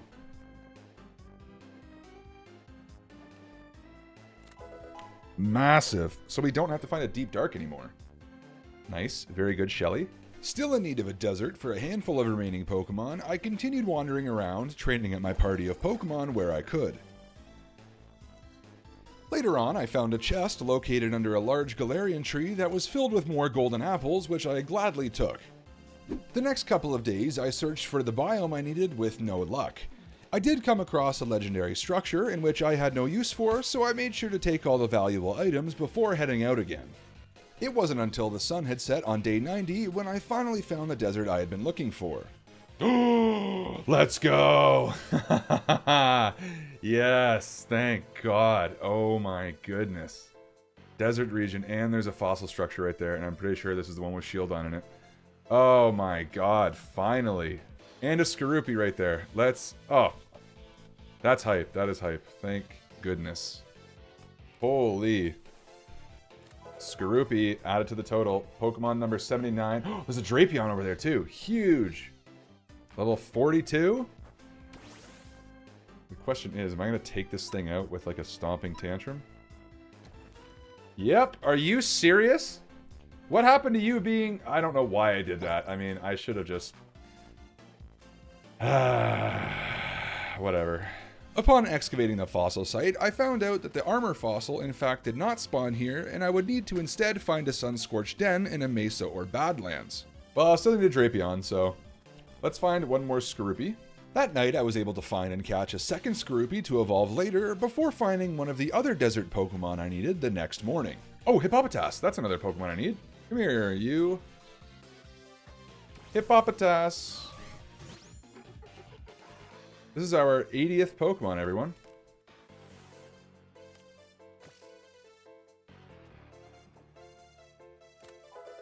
Hippopotas. It wasn't until the following day when I found another one, and I was able to catch it so I could evolve for Hippowdon later on. I also made sure to keep an eye out for any fossil dig sites, as I was still in need of 2 armor fossils. On the night of day 92, I was able to level up Hippopotas enough to be able to evolve into Hippowdon to bring my total to 81 Pokemon. Oh, his nose is poking out. Oh, there you are. Oh god. Before leaving the area and heading back to the lab, I made sure I wasn't leaving without at least one of the fossils I needed and flew to a nearby dig site I had spotted on the map. Massive. This is it. I'm pretty sure this is where it spawns, right? It's here somewhere. There it is. Armor fossil. Look it. See? Haha! Oh boy. With the first of 2 armor fossils finally obtained, I made my way back to the lab and got started on the fossil restoration process right away. While I was waiting for that to finish, I took the time to grow some berries, I boosted Skitty's ride stats, and also went looking for some remaining starter Pokemon I needed in the evening. Let's go over to the cherry biome, see if we can't get a Turtwig or a Chimchar. Oh, no way! Let's go! We got a Chimchar! Where is it? Yay! As the sun rises. Boom! We got Chimchar. That is Pokemon number 82. That is every single starter Pokemon, guys. Not including the Torterra variants. And I think that is probably the fastest that we've caught all of the starters in one of these challenges. That was insanely fast. Holy. With the last line of the main starter trio now completed, I returned to the lab with the sun rising and collected the Shieldon from the restoration tank to bring my total on day 94 to 83 Pokemon caught before ending a very productive stream for the day. Oh, he's a cool little Pokemon. Look at him. Let's go. The following morning, I started off stream with one goal in mind: catching all of the remaining non-legendary Pokemon. To my count, there were only 12 left, but they weren't going to be incredibly easy to find. The first 2 on the list I wanted to cross off were the 2 remaining fossil Pokemon, so I went out in search of more dig sites. Luckily, I was able to locate another sun-scorched den that evening and dug up my second armor fossil of the challenge. Ah, there it is! Look at armor fossil. Lovely, last armor fossil we need. Next up was finding a prehistoric mud pit for the skull fossil, which brought me back to the jungle once again. Thankfully, these show up on the map relatively easily, and I was able to grab the last Sinnoh fossil I would need. Look at that, guys! Oh, that was so... Well, no, wait, that's an armor fossil. Oh, shoot, are you kidding me? That's it. Okay, there we go. Skull fossil! Finally, yay! Last fossil! That was so fast, what the heck? Upon returning to the lab, I cooked up more revives, which I needed to start the restoration process once again. 1, 2, 3, and then boom. That'll get done, and while that's going, we can kind of set some other things up. I'm realizing I need a Porygon still. Porygons are a pain, but I feel like when I'm not looking for them, they spawn. I don't know if it's just me, but whenever I'm not looking for a Porygon, they always show up. I'm gonna put a bunch of PCs upstairs, and hopefully one like just spawns in the house. After crafting a couple of extra PCs, I placed them in the upper unfinished portion of my lab and waited, hoping for a Porygon to spawn. As the sun set, I ended up placing more PCs as well as crafting 2 Pokesnacks, one for attracting Porygons and another for Magnemite and Rotom, which I still needed as well. Okay, normal type. This is the normal type one. I'm going to put this right here. 30% chance right here. Perfect. And then I'm going to do that. Watch. And now we wait. Everyone, now we wait. Oh. What? What spawned? Was that a Baniri? It was a Baniri. Yucky. Oh. You gotta be absolutely... What are you doing here? Huh? Hey! I'm talking to you. Hey! You don't know... You little... You eat my cake? You eat my cake? Are you for real? Can I escape you? Huh? Can I escape you? Ever? You can just tell us if the nether's safe to go into or not for the rest of time. How do you like that, huh? How do you like that? Is this a good spot for you? Does this suit your needs? Is this where you want to be? He took the second bite of our cake. That actually makes me sick to my stomach. I am filled with hatred right now. I'm filled with hatred. Hey. Hey, dummy. Unfortunately, the Pokesnacks wouldn't end up attracting either of the Pokemon I needed, so I was forced to wait a bit longer for them. Once the Shieldon had finished restoring, I swapped it out for the Skull Fossil and began that process next. While waiting for Cranidos to revive, I took the time to finish building the upper portion of my lab. I don't hate it. I don't hate it. Alright, well, it's raining. Let's go do Shellos. Let's go try to get Shellos, everyone. I guess there's this beach straight out that way. There's a Turtwig! Wait, there's a Turtwig! Look at... Oh, there it is! Look at that, guys! Hey! Turtwig! Look at... Oh, baby. Oh, baby. Yeah! Additional turtle number 2. As excited as I was to add another Turtwig to the collection, I still needed to make sure I was making good use of the rain and set out for a beach to hunt for Shellos. After arriving, I swam off the edge of the shore and attempted to try and fish one up while also checking the map for beach spawns. Whoa! What the hell?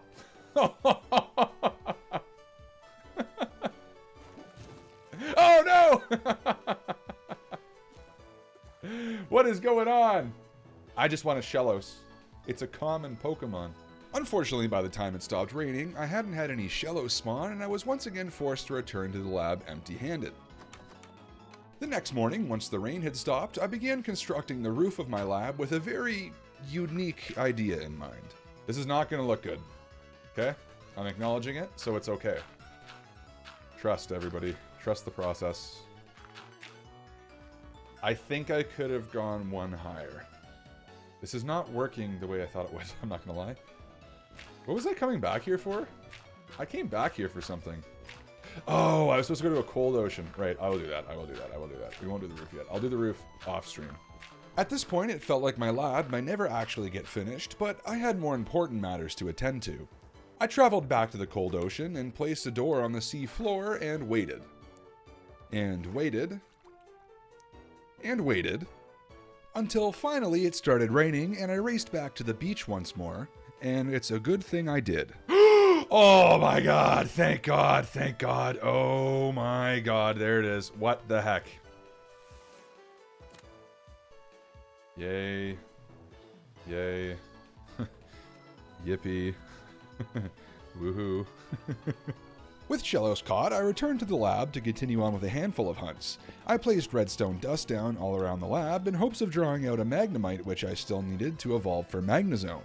Another Thunderstone evolution I needed was Nosepass, which evolves into Probopass, and to find one of them, I would need to head down into the caves to hunt for one there. It was now day 100 of the challenge, and I only required no more than 30 Pokemon, the majority of which were legendaries, so it felt like I was getting really close to the finish. I said felt like. Eventually day 101 rolled around and I was still looking for a Nosepass in the belly of the world. But instead, I found something arguably better. That's another... Yo! Guys. Wait a minute, we might not need to do a trial key. This is Turnback Cave. I'm pretty positive that is Turnback Cave. That's a hint to turn back. Heck no, we're going for Giratina right now. No, I'm just kidding. I just want to leave a Waystone over there, so I can come right back to it. Turnback Cave is where we'll need to go later to attempt to catch Giratina. Normally, you need to obtain a trial key for the Arc phone to tell you where to go to find it, but luckily I came across it by chance, avoiding the need to go through an entire trial chamber, which is absolutely fantastic. Cool. Alright, well, we will leave a teleporter down here. Turnback Cave. Massive. That's pretty sick, honestly. Fast forwarding to day 103, it was time to take on a mandatory task that I was not looking forward to completing. The Legendary Monuments mod I'm playing with adds a new workstation and villager trader named the Pokemon Entrepreneur. The mod requires that you trade with him in order to be able to challenge certain legendary Pokemon. Thankfully for us though, there is only one item we needed to obtain from him. Unfortunately, it's only available from a master level Entrepreneur and costs an entire stack of emeralds, as well as an entire stack of Gimmighoul coins. Thankfully, I had been collecting Gimmighoul coins throughout the challenge whenever I could, however, I hadn't been doing any form of trading, so it was time to spend a bit of time working my way up to the required emerald total. This process took 3 straight days of stick trading with a bunch of Fletchers in order to be able to trade with the Entrepreneur to level him up. During this process in the Snow Village, I was able to catch a Drapion to bring my total to 84 Pokemon, so thankfully I made some progress in that regard. Oh, he's huge. Holy, look at that. Oh, but at least you're less. Wait. Oh, the Celestica flute. Let's go. I just need 60. I just need 60 emeralds and we can get the Celestica flute, which is used to make the Azure flute. So close. So close. Need more sticks. Yeah, there we go. I think that's it, right? I think that's it. Please, Celestica flute.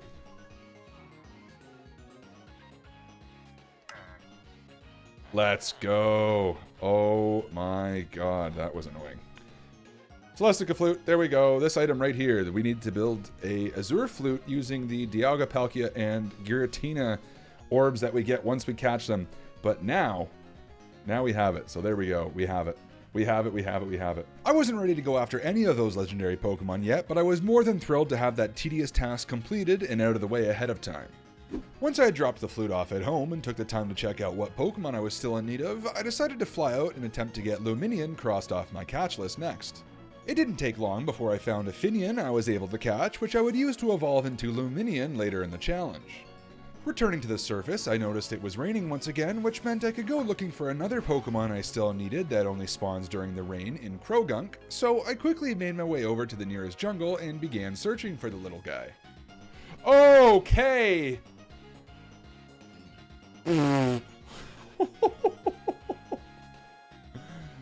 Alrighty, well, that could have been bad. That could have been really bad. They also spawn in swamps, apparently. Maybe I should go to a swamp. Is there a swamp near me? All the way up there? Like, that is so far. We're so close. It's like right over this hill.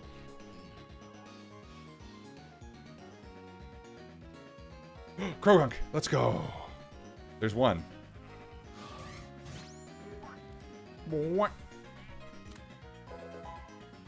That's one. One Krogunk. I don't think that's Krogunk's cry, by the way. I don't know what Pokemon that was. That was not a Krogunk. Oh, there we go. Another Krogunk. Thank God. I did not want to have to go after another one. Thank you. I wouldn't mind finding a Toxicroak, but Krogunk will be good too, I guess. I know what that cry is. But that is not Krogunk. With 2 Krogunk acquired, I could turn my focus to the next Pokemon I wanted to check off my list. The only Pokemon I need to find now are a Porygon, I need a Reaper Cloth, I need a Probopass, so I need a Dusknoir, Probopass, Magnezone, Rotom, Porygon Z, and then every other Pokemon I have, I just need to level. Back at the lab again, I added some of the Pokemon that needed levels to my party and crafted them some XP shares to hold before heading to the Nether to farm for Phantom Membrane, which is required to craft a Reaper Cloth for Dusknoir. What's going on, Tyson? Oh, there's one. Look at that. That's good. I think that's our first time we found one. I think we need 3 of them. Oh, it's a Reaper Cloth. Let's go. Oh, huge. Look at, oh, that's, okay, that's very good. That's very good, very good, very good. We got a Reaper Cloth. We got a Reaper Cloth. The next stop I made during the stream was a desert temple, as I wanted to collect a few Ender Pearls, as well as train up my Pokemon in the area, and the desert felt like a good place for that. After battling for a couple of days, I was able to evolve Finneon into Luminion on day 109, and shortly after, Kernidos into Rampardos, and Shieldon into Bastiodon to bring my total to 88 Pokemon for the challenge. Let's go. Oh, there we go. Wow. There we go. They're done. So the first box is entirely complete, as well as the second box. Third box is all we have left before legendaries, pretty much. On the night of day 110, I decided to make a better attempt at finding one of Rotom, Magnemite, or Porygon and headed out into the forest to craft a little PC and redstone farm. After spending 2 days and 2 nights waiting without any of them showing, I decided to stop wasting stream time with it and went searching for more link cables, which I needed to evolve some remaining Pokemon. On day 113, I was able to find one in a savannah village early on in my search. Let's go! We got a link cable. Oh, thank God. We got one. We got one. We got one. We got one. We got one. Not too long after, I was able to get Krogunk to level 36 and evolved it into Toxicroak to bring my total to 89 Pokemon. Oh, Krogunk can evolve. Huge.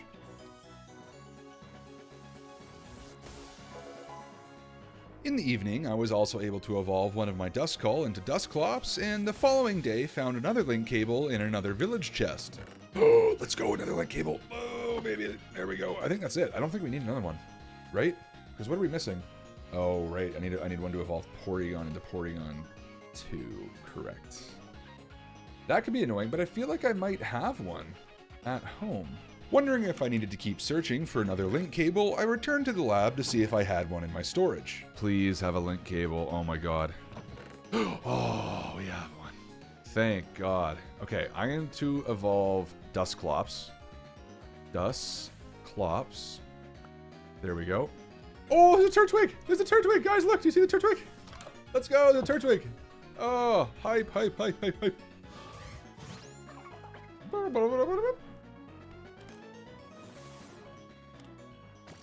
Yay. After catching Turtwig, I took some time to whip up some Poke Snacks that boost the chance of Ghost-type spawns and place them down around some redstone and electrical blocks as I still needed to find a Rotom. While waiting and before the sun rose, I finally got around to evolving Dusknoir to bring my total to 90 Pokemon before day 115.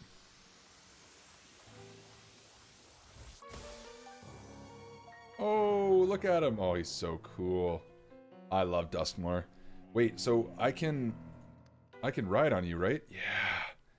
He's a hover Pokemon, isn't he? Cool. I harvested my berries and checked on my honey and Vivichoke farms while waiting for something I needed to spawn until finally something I needed appeared. Of them. I think they're cool. Oh, Porygon, let's go! Oh my god, that was so long. Holy, there we go, and it's a cake one too. There we go, look at the Porygon. Oh, well. Huge. In order to evolve Porygon all the way to Porygon Z, I needed to craft a dubious disc, which requires tinted glass to make, which also requires Skulk, so I set out in search of a deep dark later that night. After searching below a mountain range for a little while, I was able to grab the Skulk I needed and return to evolve my brand new Porygon. Dubious disc, right? Yep. Here we go. Oh, there it is, Porygon 2. There we go. Porygon Z.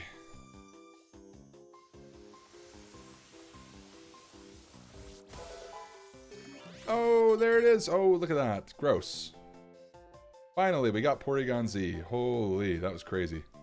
Only needing Magnemite, Nosepass, and Rotom before just the legendaries and remaining Torterra variants were left, I hauled out an area in the mountain behind the lab to create a spawn room for the outstanding Pokemon before ending a very productive stream for the day. In between streams, I got back on later in the evening in hopes of shortening my list of remaining Pokemon. After expanding my Pokemon spawn cave a bit, a very lucky spawn occurred outside in the forest on the evening of day 118. I tried many different methods and layouts using PCs, redstone, and other mechanical components to try and get Rotom or Magnemite to spawn, but nothing worked. I even used different types of Poke Snacks to try and lure them out, but again, I had no success. Eventually, I got tired of the cave, and on day 120, I traveled out to a nearby field and tried to get them to spawn out there. While I was waiting, I realized I still needed to evolve one of my Shellos into Gastrodon, so I spent time battling wild Pokemon until it was high enough level to evolve on day 121, bringing my total number caught to 91 Pokemon.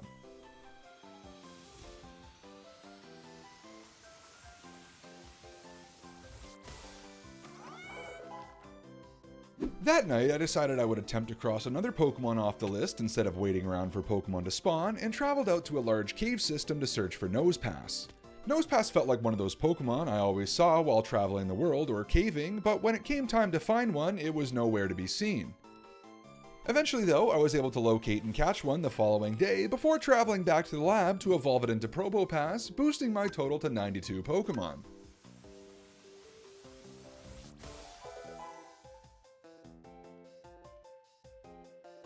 With Probopass crossed off my list, the only remaining non-legendary Sinnoh Pokemon I needed to obtain were Rotom and Magnezone. I tried all sorts of different tricks over the course of the next few days, trying to get either to spawn with no luck at all. Eventually, on day 128, almost an entire week after my last edition, I finally found one of the last two Pokemon I needed. My mic was muted during these recording sessions, but I think you can interpret what I would have been saying. Using one of the Thunderstones I had found earlier on, I was able to evolve Magneton into Magnezone, bringing my total to 93 Pokemon for the challenge. After test driving my new hover Pokemon, I added Magnezone to the PC and got ready to go legendary hunting on stream the next day.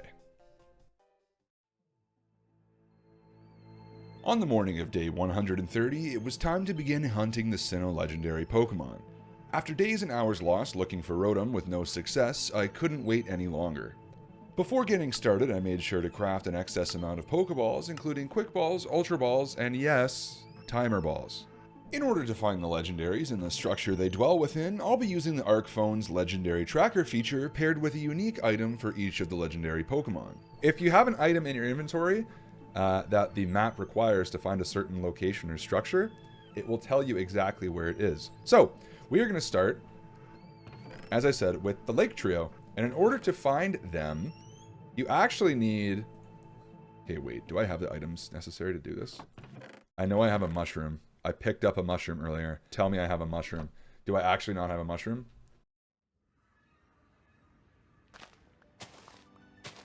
Into action right away. Fermented Spider Eye. Bang, that's one.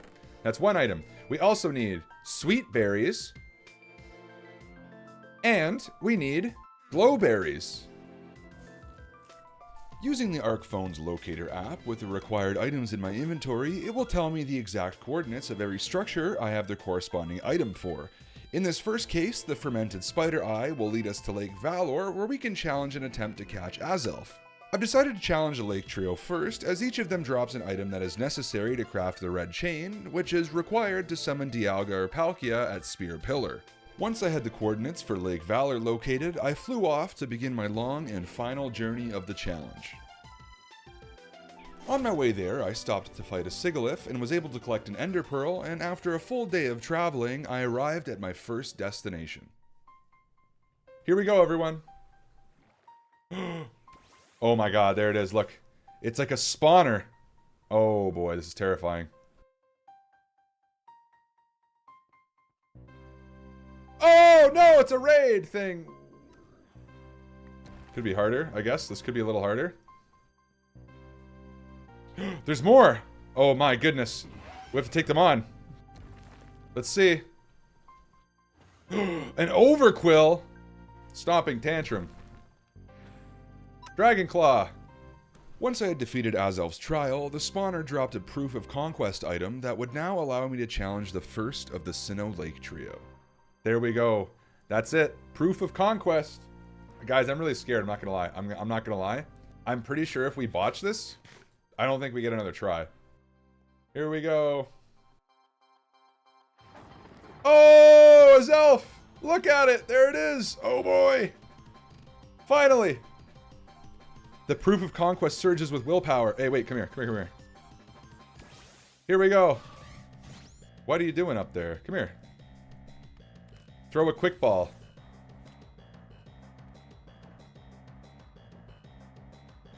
Nope, didn't work, didn't work. Nasty plot. Oh my god, it's setting up. Oh, I didn't put hypnosis on. No. Oh, we're in trouble. We're in trouble. We're in trouble. Extra sensory? Oh god. I'll go into Rider. I'm gonna start throwing balls.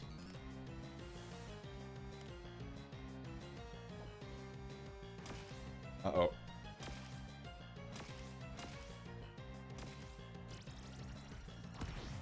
Not good.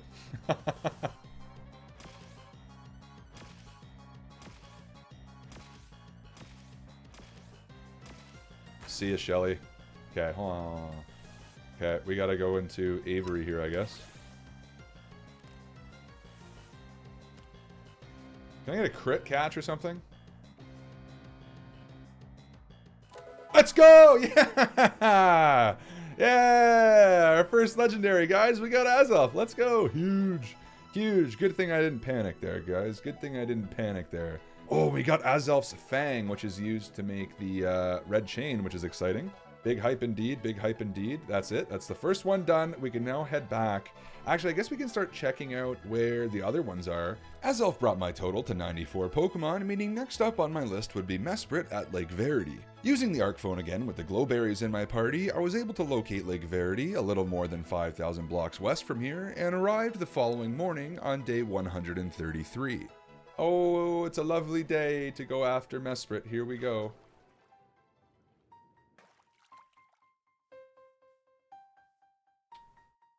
Huh. There's a hole. You got a leak, Mesprit. Let's check it out. This is it.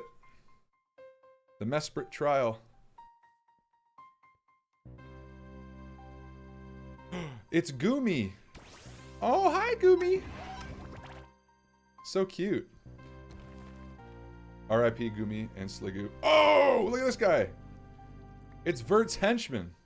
Once I had successfully completed Mesprit's trial, it was time to finally challenge the Guardian of Lake Verity. There we go. We can do it now. Are we ready? Are we ready? Mesprit's plume thing. Here we go. Oh, all the love. It's... Why is there so much love? Emotion. That's right. Here we go.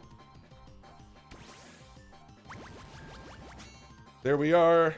Mesprit versus Magnezone. Thunderwave. Dazzling Gleam. Doesn't do it. Doesn't get it done.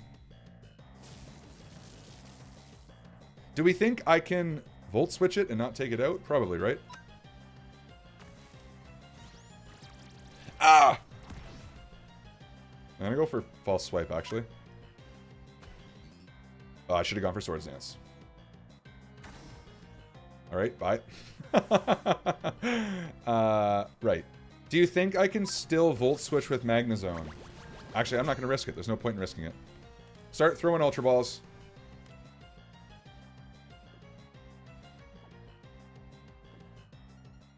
Let's go! First ball! Woohoo! There we go!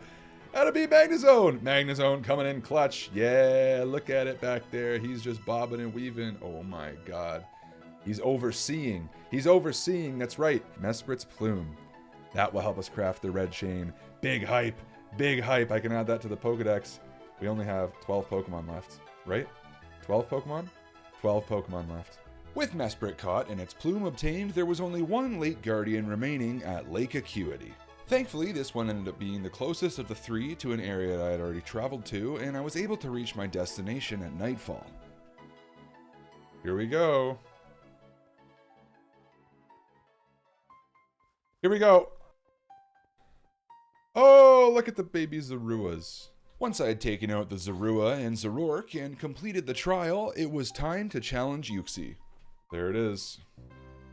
Uxie's terms of service. This is it. Last of the Lake Trio. Alright. Here we go. Oh, Uxie! There it is! There it is! Oh my goodness.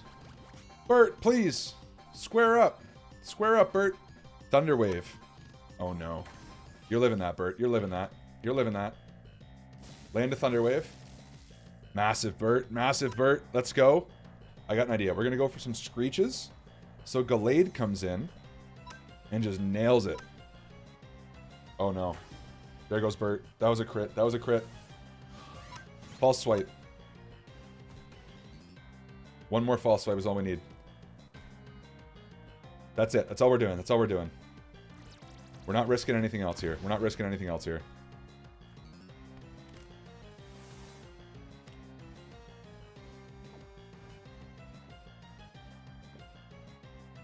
Oh.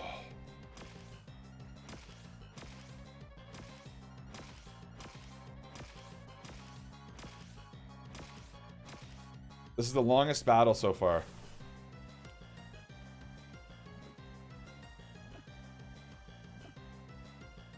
Let's go. There we go. Yeah. We got them all. And not only that, we got Uxie's Claw. Uxie's Claw right here, which is the final item needed to craft the red chain. Which means we're going to Spear Pillar next. We are going to Spear Pillar. With the Lake Trio successfully captured, I returned to the lab to sort them away in my PC before getting around to crafting the red chain. Now I'm going to craft the red chain. using the items we grabbed. Boom. With the red chain in my possession, I would now be able to locate Spear Pillar somewhere in the world and challenge one of either Dialga or Palkia. After flying through until the night had fallen once again, I arrived at Spear Pillar ready for the coming challenge. Oh man. Let's go.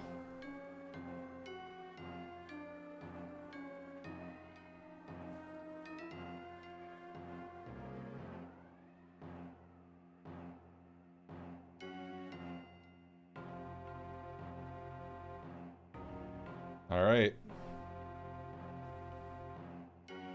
Which one do we do? Which one do you guys think? Also, I have no clue what level they are, guys. No idea. No clue. I'd imagine level 70. I think we'll be okay. I think we'll be okay. I think we'll be fine. I think we'll be fine. It's almost morning though. I'm so scared. I'm so scared. Oh my god, I'm so scared. This is the most nervous I've been for one of these, just for what it's worth. All right.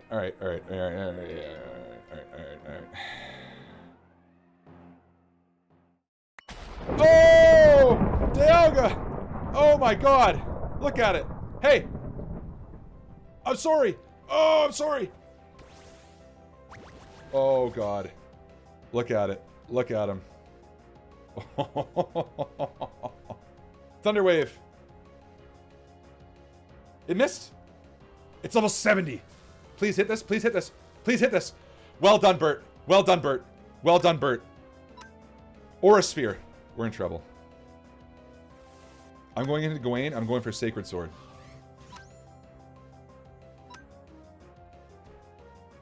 Okay, that's not bad. We'll take that. I'm gonna start throwing balls. Oh my god. I'm so scared. Yep, didn't think so. Oh my god, please, please, please. No, Dragon Claw, not good, not good, not good. Oh, I should have gone into Avery for Intimidate. That's pretty good, that's pretty good. Okay. There we go.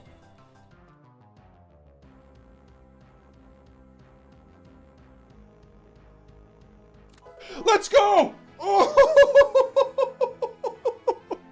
Yeah, Avery! Woo! We got Dialga!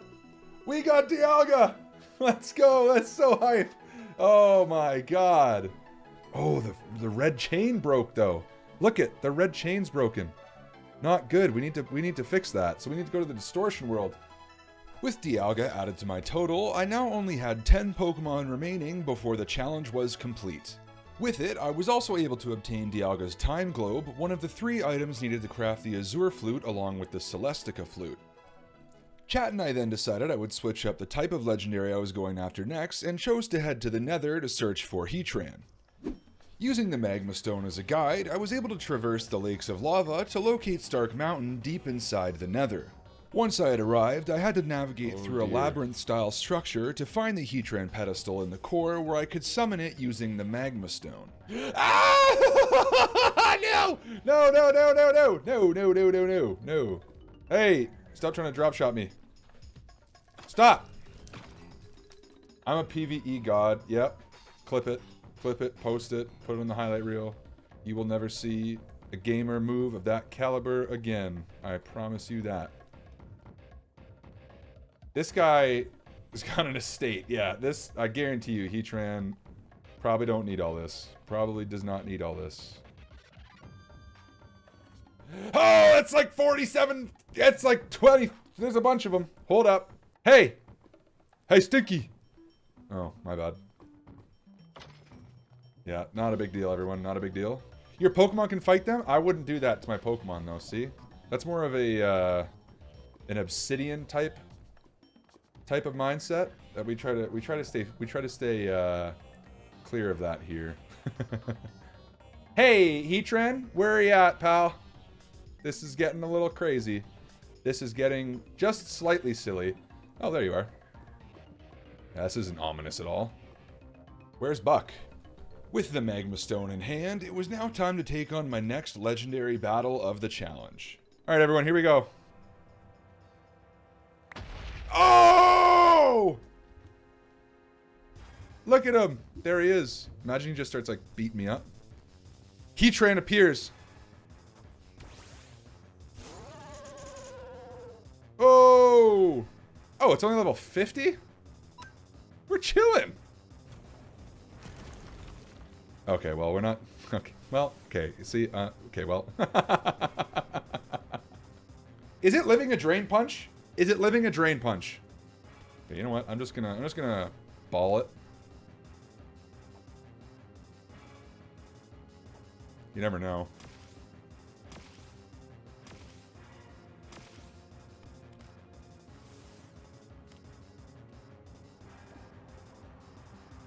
Please. Please. Let's go! Yeah! We did it! Outta be skinny! With Heatran caught, it brought our total to 98 Pokemon for the challenge, leaving only 9 remaining. Back at the lab, I was able to put Heatran in its proper spot in the PC before once again having to decide what I would go after next. After a bit of deliberation with my chat, it was decided that I would attempt to catch Manaphy next, a Pokemon that should, in theory, be easily fished up in the lake outside of the lab, if I had enough patience. I spent a bit of time cooking up some rarity-boosting bait in a campfire pot before heading down to the water to fish for the mythical Pokemon. Do me right. I mean... oh, come on. Come on. It keeps psyching me out. Oh my god, Fiona. Oh, a bowl, good. A lot of carps. Oh boy. After this, we'll do Cresselia, I think. Tentacool.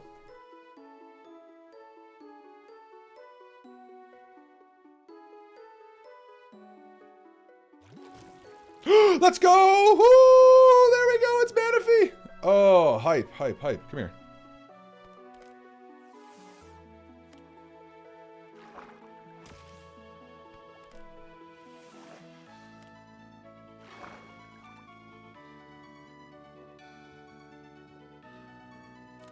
Yeah, we got Manaphy! Oh, that's so good. Oh, thank God. Manaphy brought me within one catch of the 100 Pokemon mark, meaning my next one had to be special. And for me, it was an easy choice. The New Moon Whistle. I've been waiting for this one for a while. Here we go. Oh, there it is. Oh my God. Let's go. No, where are you going? Where are you going? It's level 50. We're chilling. Oh! Don't Dark Void me. Double team. Oh, that's not good. Oh, we hit it. Let's go. Huge. That's huge. That's huge. That's huge. Oh! It stood up. Hypnosis. Don't fall asleep, Bert. Oh, no, Bert. Bad dreams. Oh, my God. This thing's gonna be a problem. Oh, we got it one off. We got one off. That's huge. Okay. There we go. Screech again, maybe? It missed. Okay, that's fine. That's fine. That's fine. Faint attack. Oh, boy. Okay, it's -6. It's -6. I'm going to start throwing balls at it.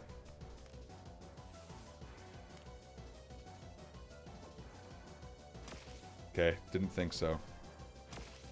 Oh my God, Darkrai's so cool. I want it so bad. I want it on my team so bad. Oh my God. So bad. I thought.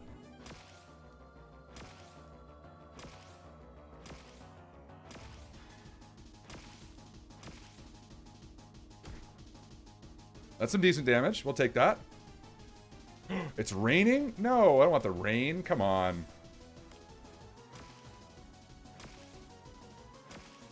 I don't want to hit it again in case it struggles. That's my worry.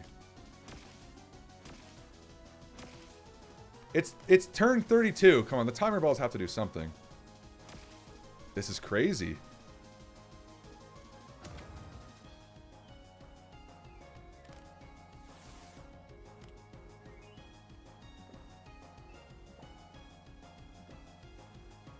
Let's go. Oh my God, we did it. We did it. We caught it. We caught Darkrai. That's so hype. Let's go. Oh, thank God. Darkrai was my 100th Pokemon of the challenge, meaning there were only 7 more Sinnoh Pokemon to catch, and of course, you know who number 101 had to be. The full moon whistle, everyone. The full moon whistle.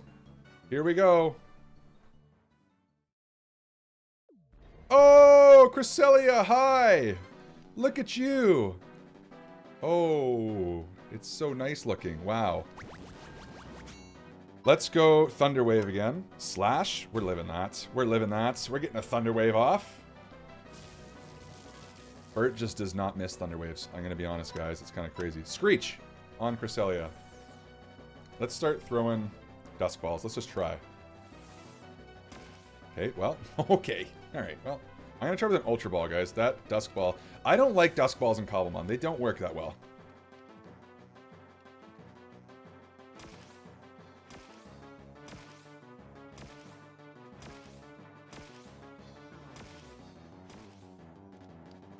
Oh, no! I thought that was it! 31 turns. Come on.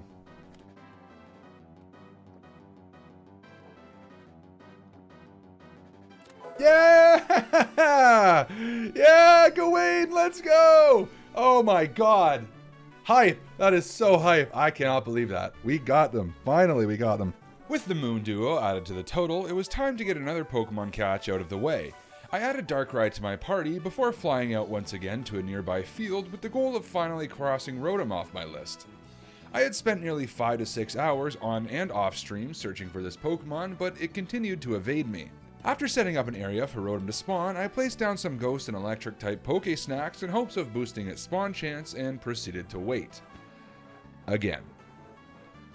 After 3 days of searching and many more before this instance alone, I was finally able to get one to spawn. Like,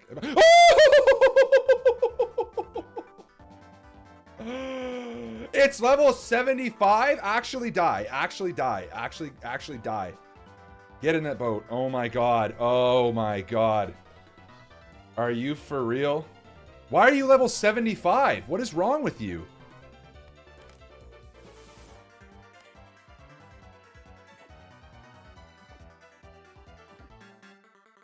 Thank God. Oh my God. Thank God. Look at me. Look at me.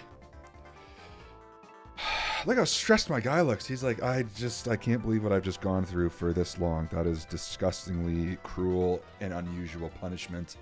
Rotom brought my total on day 144 to 102 Pokemon, meaning only 5 remained. The next Pokemon I would be going after is Giratina, seeing as I needed the ore found in the Distortion World to repair the red chain to summon Palkia, but in order to summon Giratina, I needed to craft a Grizius Orb, which wouldn't be easy.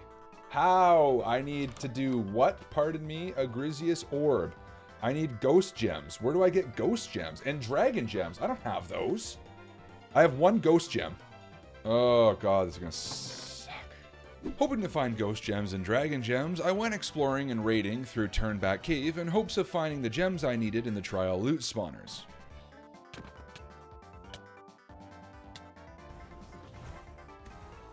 Yeah. Do you drop anything? What did you just drop? Bread? Are you for real right now? Oh! Wait a minute.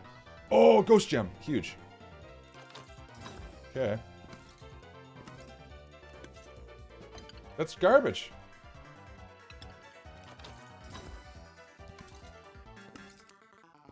Those are junk rewards. What the heck are these? After about 30 minutes looking for Dragon Gems with no luck, we decided that I'd be better off trying to dig them up at ancient ruins scattered around the world. After marking a couple on my map, I was able to fly over and grab the Dragon Gems I needed to craft the Grizius Orb. Oh, thank God. Thank God. That is the last Dragon Gem right there, unless that's poison. It is not, it is Dragon. We got Ghost and Dragon, thank the Lord. Boom, boom. Boom, boom. Boom. Is this what I need? The Grizius Orb? There we go. Grizius Orb. There it is, finally. Oh my God. With the Grizius Orb in hand, that meant I was now able to summon Giratina in the Distortion World, but to do that, I had to find the portal first. Oh, look at that. Alright, in we go. Hopefully I don't die. Oh!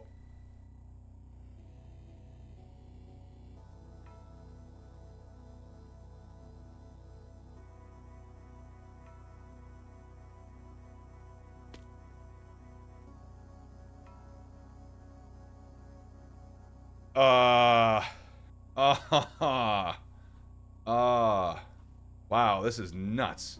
To summon Giratina, I had to find Giratina Island, which was floating somewhere amongst all the other islands in the Distortion world.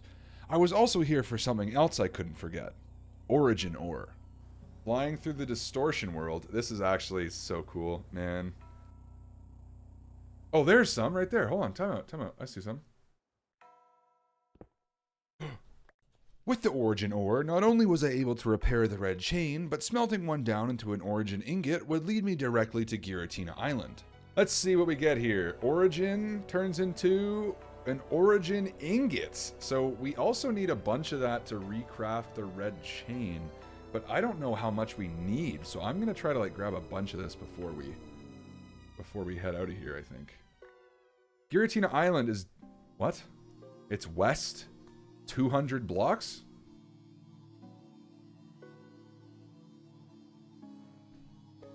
Oh, there it is right there. Is that it? That's it. What the heck?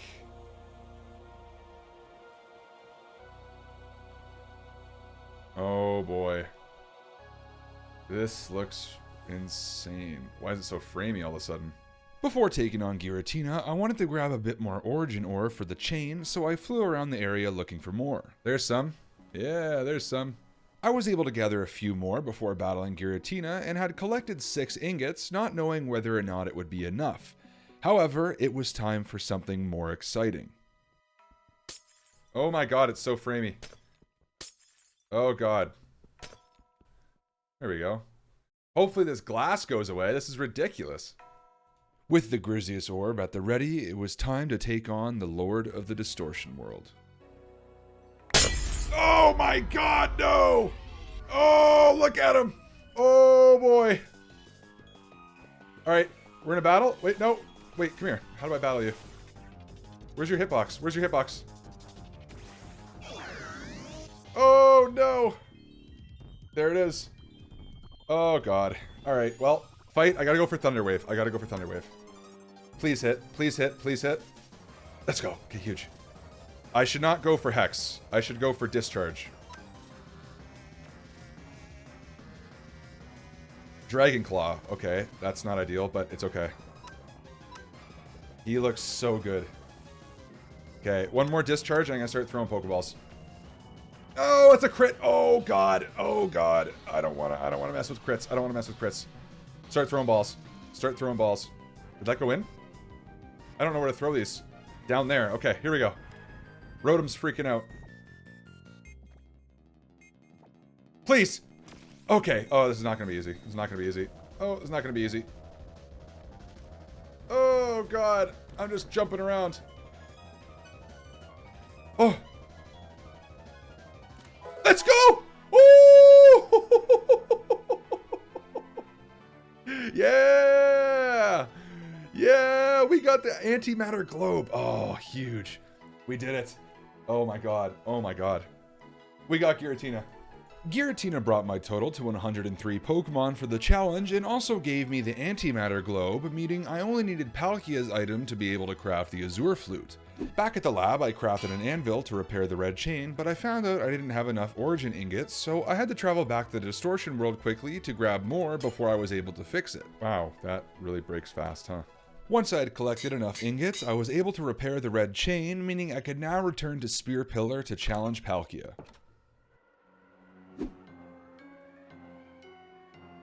Here we go. With the red chain. Palkia's turn. Oh, there it is. Look at it. Oh, Palkia, turn around.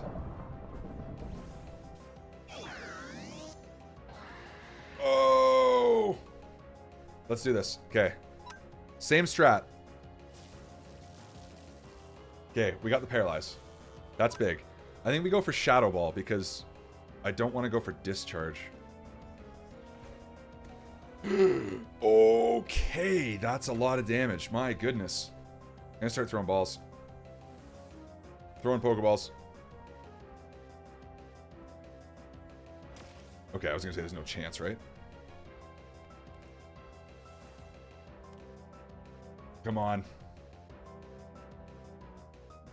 Please. Let's go! Oh my god! Oh! Let's go! We got Palkia! Oh my god! That is so sick. Oh boy. That makes up for the Dialga fight. Dialga fight was kind of tough. And the Darkrai fight. That's crazy. That's crazy. That's crazy. With Palkia caught, I only had 3 Sinnoh Pokemon left to catch, and it also meant that with the Space Globe obtained, I would now be able to craft the Azure Flute. We can now add Palkia. Honestly, we can add Palkia to the party. Whoops.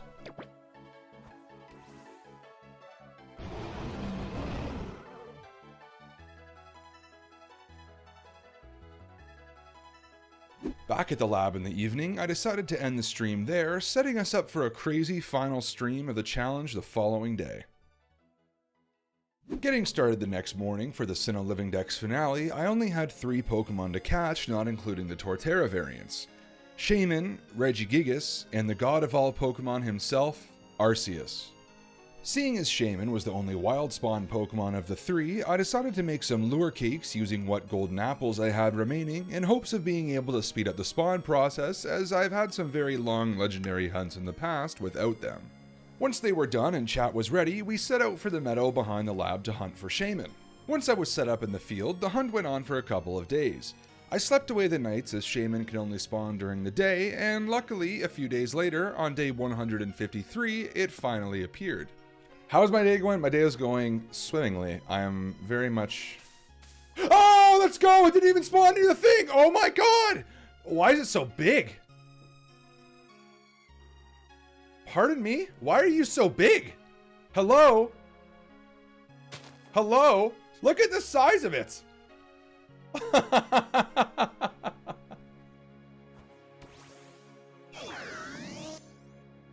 It's huge!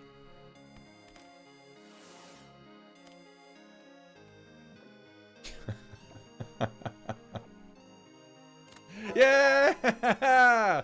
We caught Shaman! We have 2 more Pokemon! Shaman brought me to 105 Pokemon for the challenge, leaving Regigigas as the next one up.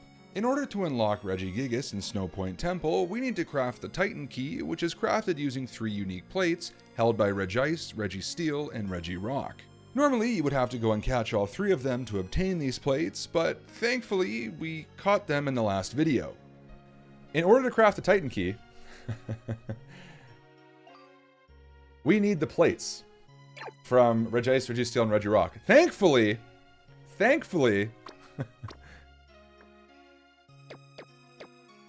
our Regice, Regirock, and Registeel are already holding these plates.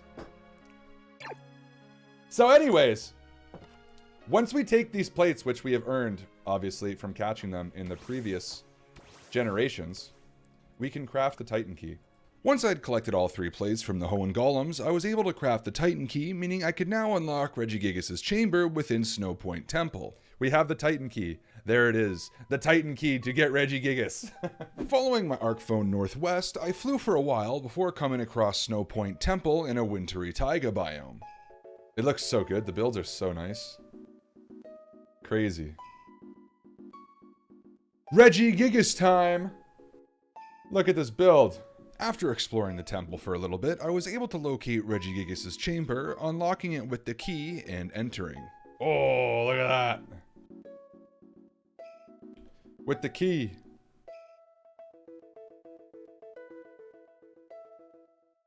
Oh! Oh!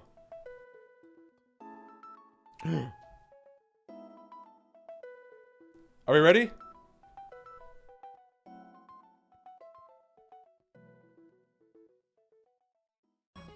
Oh, Regigigas! Look at him! He's huge! Oh! Oh, wait, he's actually coming after me. Oh! There we go. He's paralyzed. I'm sure I can hit it with a discharge. Oh my god, why did that do so much? Throwing balls. Get over here.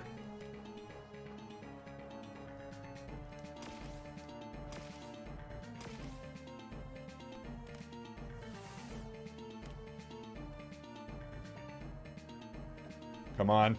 Come on. Let's go! Yeah! We got it! We got Regigigas! Let's go! We got one more Pokemon. It's just Arceus. It's just Arceus, and then we're done. Hype, hype, hype. Let's go. Regigigas made 106 Sinnoh Pokemon, leaving only the God of Creation for me to catch. Kind of. If you remember, I mentioned there was a side challenge within this video that involves catching all of the Torterra variants in Cobblemon, and seeing as I only had 4 or 5 to this point, I had some work to do before facing God. I spent the next little bit cooking up more Pokesnacks to try and attract the remaining Turtwig, and even use an enchanted golden apple in some to really give myself a boost. Once I felt I had enough to get the job done, I flew just over the hill and cleared a little forest area where I could hunt for the little green guy over the next couple hours. Here's how that went. And now I think I just do this. Cake. Was that a UFO?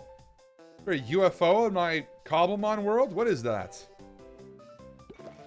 Oh, I forgot the bees get angry! I forgot the bees, they get angry! Wait! Brother, if these cakes don't spawn a Turtwig, I'll actually flip. I haven't seen a Turtwig in days. Last time I saw a Turtwig, it was a Grottle. Yeah, Grunkies is not in this chat right now. No! Look at this stupid still. Look at him. Hey, you think it's funny? You think that cake was for you? Do you think that cake was for you? Hey, I'm tired of you. That cake was for you. Come here. He wants more. He's so cute. Time to send you to the Shadow Realm. Get out of here. Big boy. Hey, big boy. Oh, he's so hungry. Hey, you're so hungry. Just does another one. No. No. No. Cyndaquil, no. Oh, let's go, Turtwig, let's go. Hey.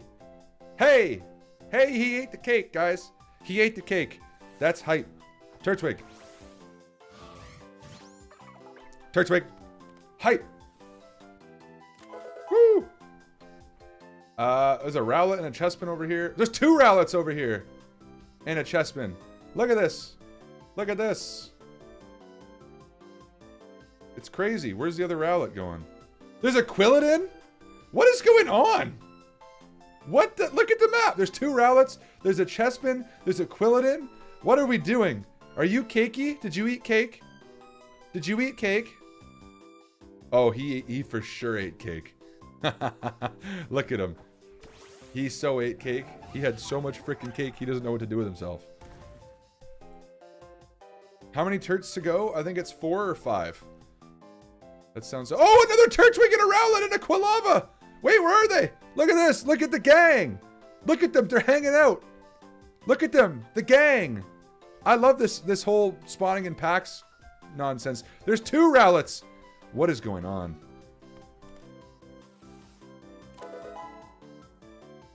What is that?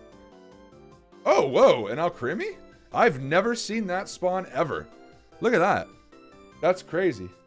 We have 6. So at most we need 4 more. At the least we need 3 more. Oh, there we go. We got another Turtwig. Let's go. Oh, that's hype. What the heck? And a Rowlet. What is going on with these spawns, man? Hey, Sleepy. Sleepy. Oh, why'd a timer ball? Oh, that's fine. Look at that. Turtwig. Dragon Spiral Tower yesterday was very... Yeah, we found it. It's... Ah! Avert your eyes! Avert your eyes! Don't look! Oh, God, I'm so sorry. I'm so sorry. There we go. You know what's wild? I haven't seen a shiny Pokemon in, like... 70 days, I want to say. Oh, no! Quilladin and a Rowlet. No! It's not a Turtwig. Dang it. Not good. I'm trying to think. Ah! Turtwig! Turtwig from the cake! Turtwig from the cake! Turtwig! Oh, baby.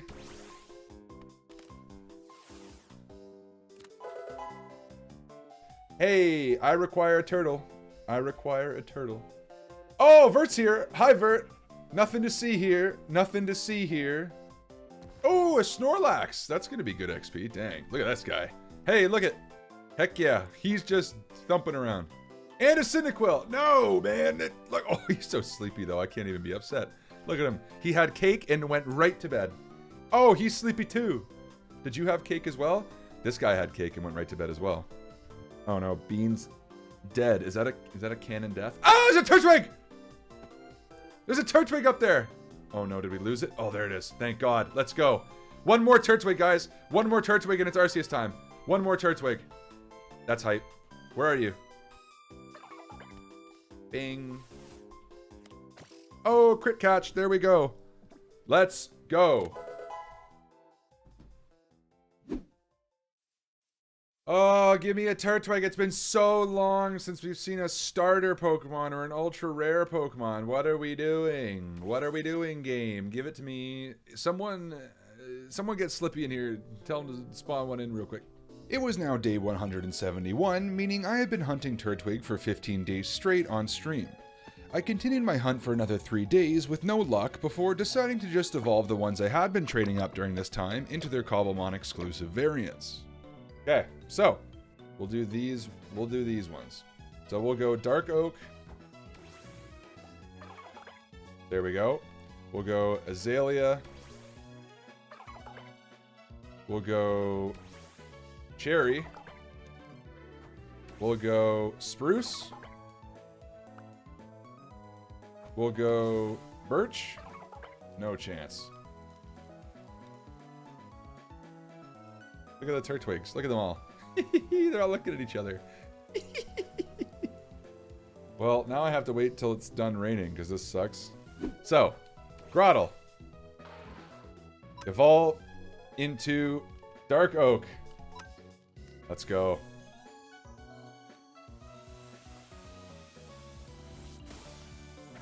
Yeah, look at that. That looks so good. Dark Oak Torterra. Very nice. That's a good one. I like that one. That's a good one. Azalea.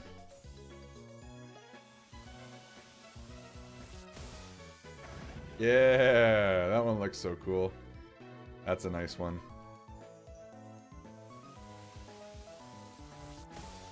Oh, baby, there we go. Oh, the leaves falling. Yeah. So clean.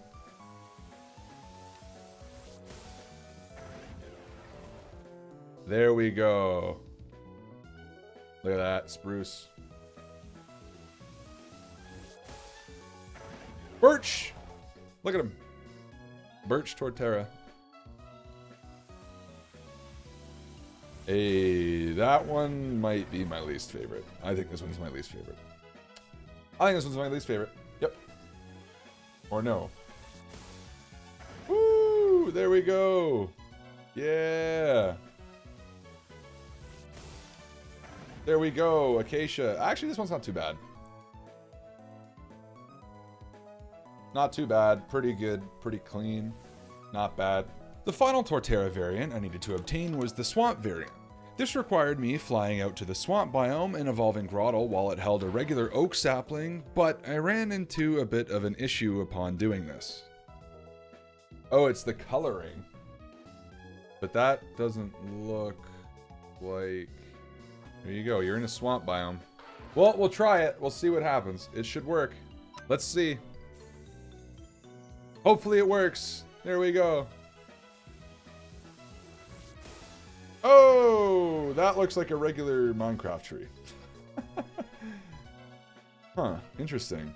Okay. Unfortunately, I discovered an issue where Terralith was conflicting with the biome tags. I went into a creative world later on and tested it multiple times, but it just wasn't able to evolve into a swamp variant.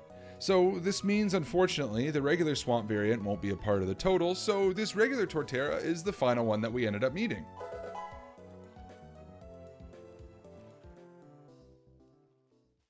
With every other Sinnoh Pokemon and all of the Torterra variants possible collected, only one Pokemon remained. Before facing off against God himself, my chat convinced me to head back to the Distortion world to mine for more Origin ores so I could restore the red chain once again and craft an Origin Ball. A ball with a guaranteed catch rate.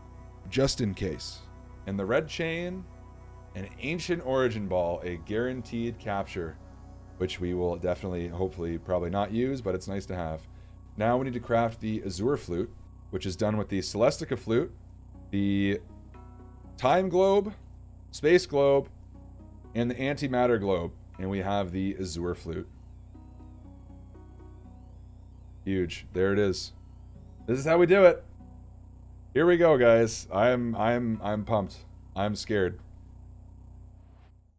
You did this. You did this. Here we go. Our team is ready.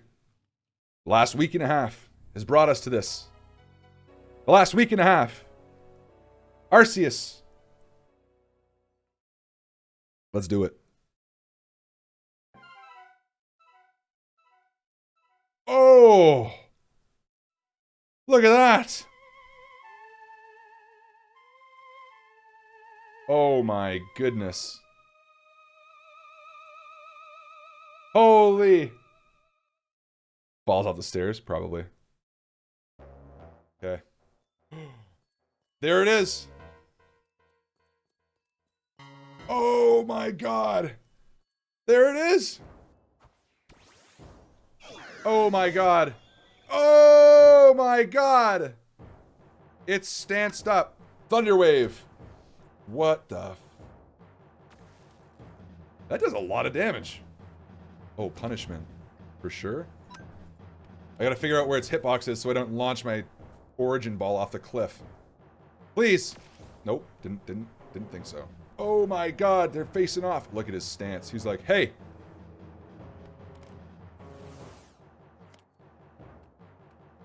Come on, please! I really want this. I want this. I want this so bad. I want this so bad. It matches the Pokeball. This is not good. Oh no! I don't know how to handle this in the... Okay, that's a bit of damage.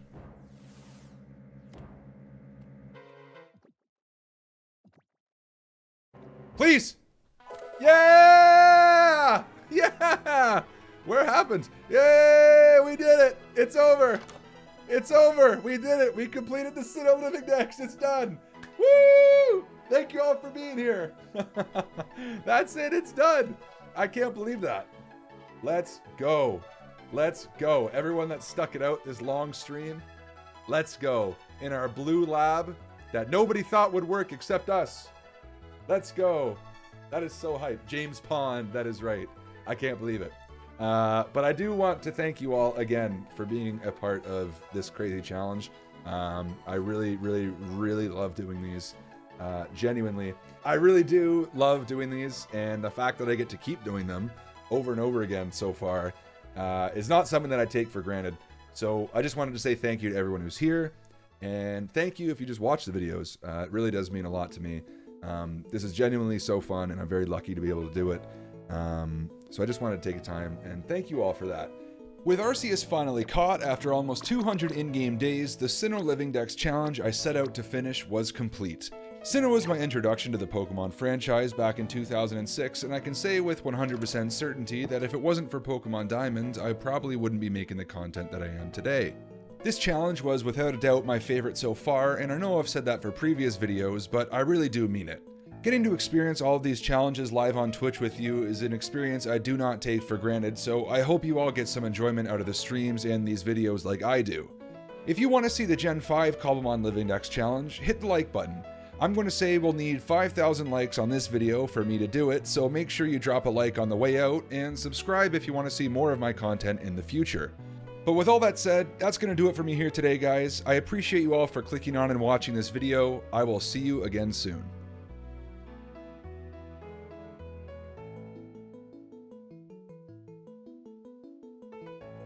This in my hands. Okay. There it is! Oh my god! There it is! Look at that! It's Arceus! No!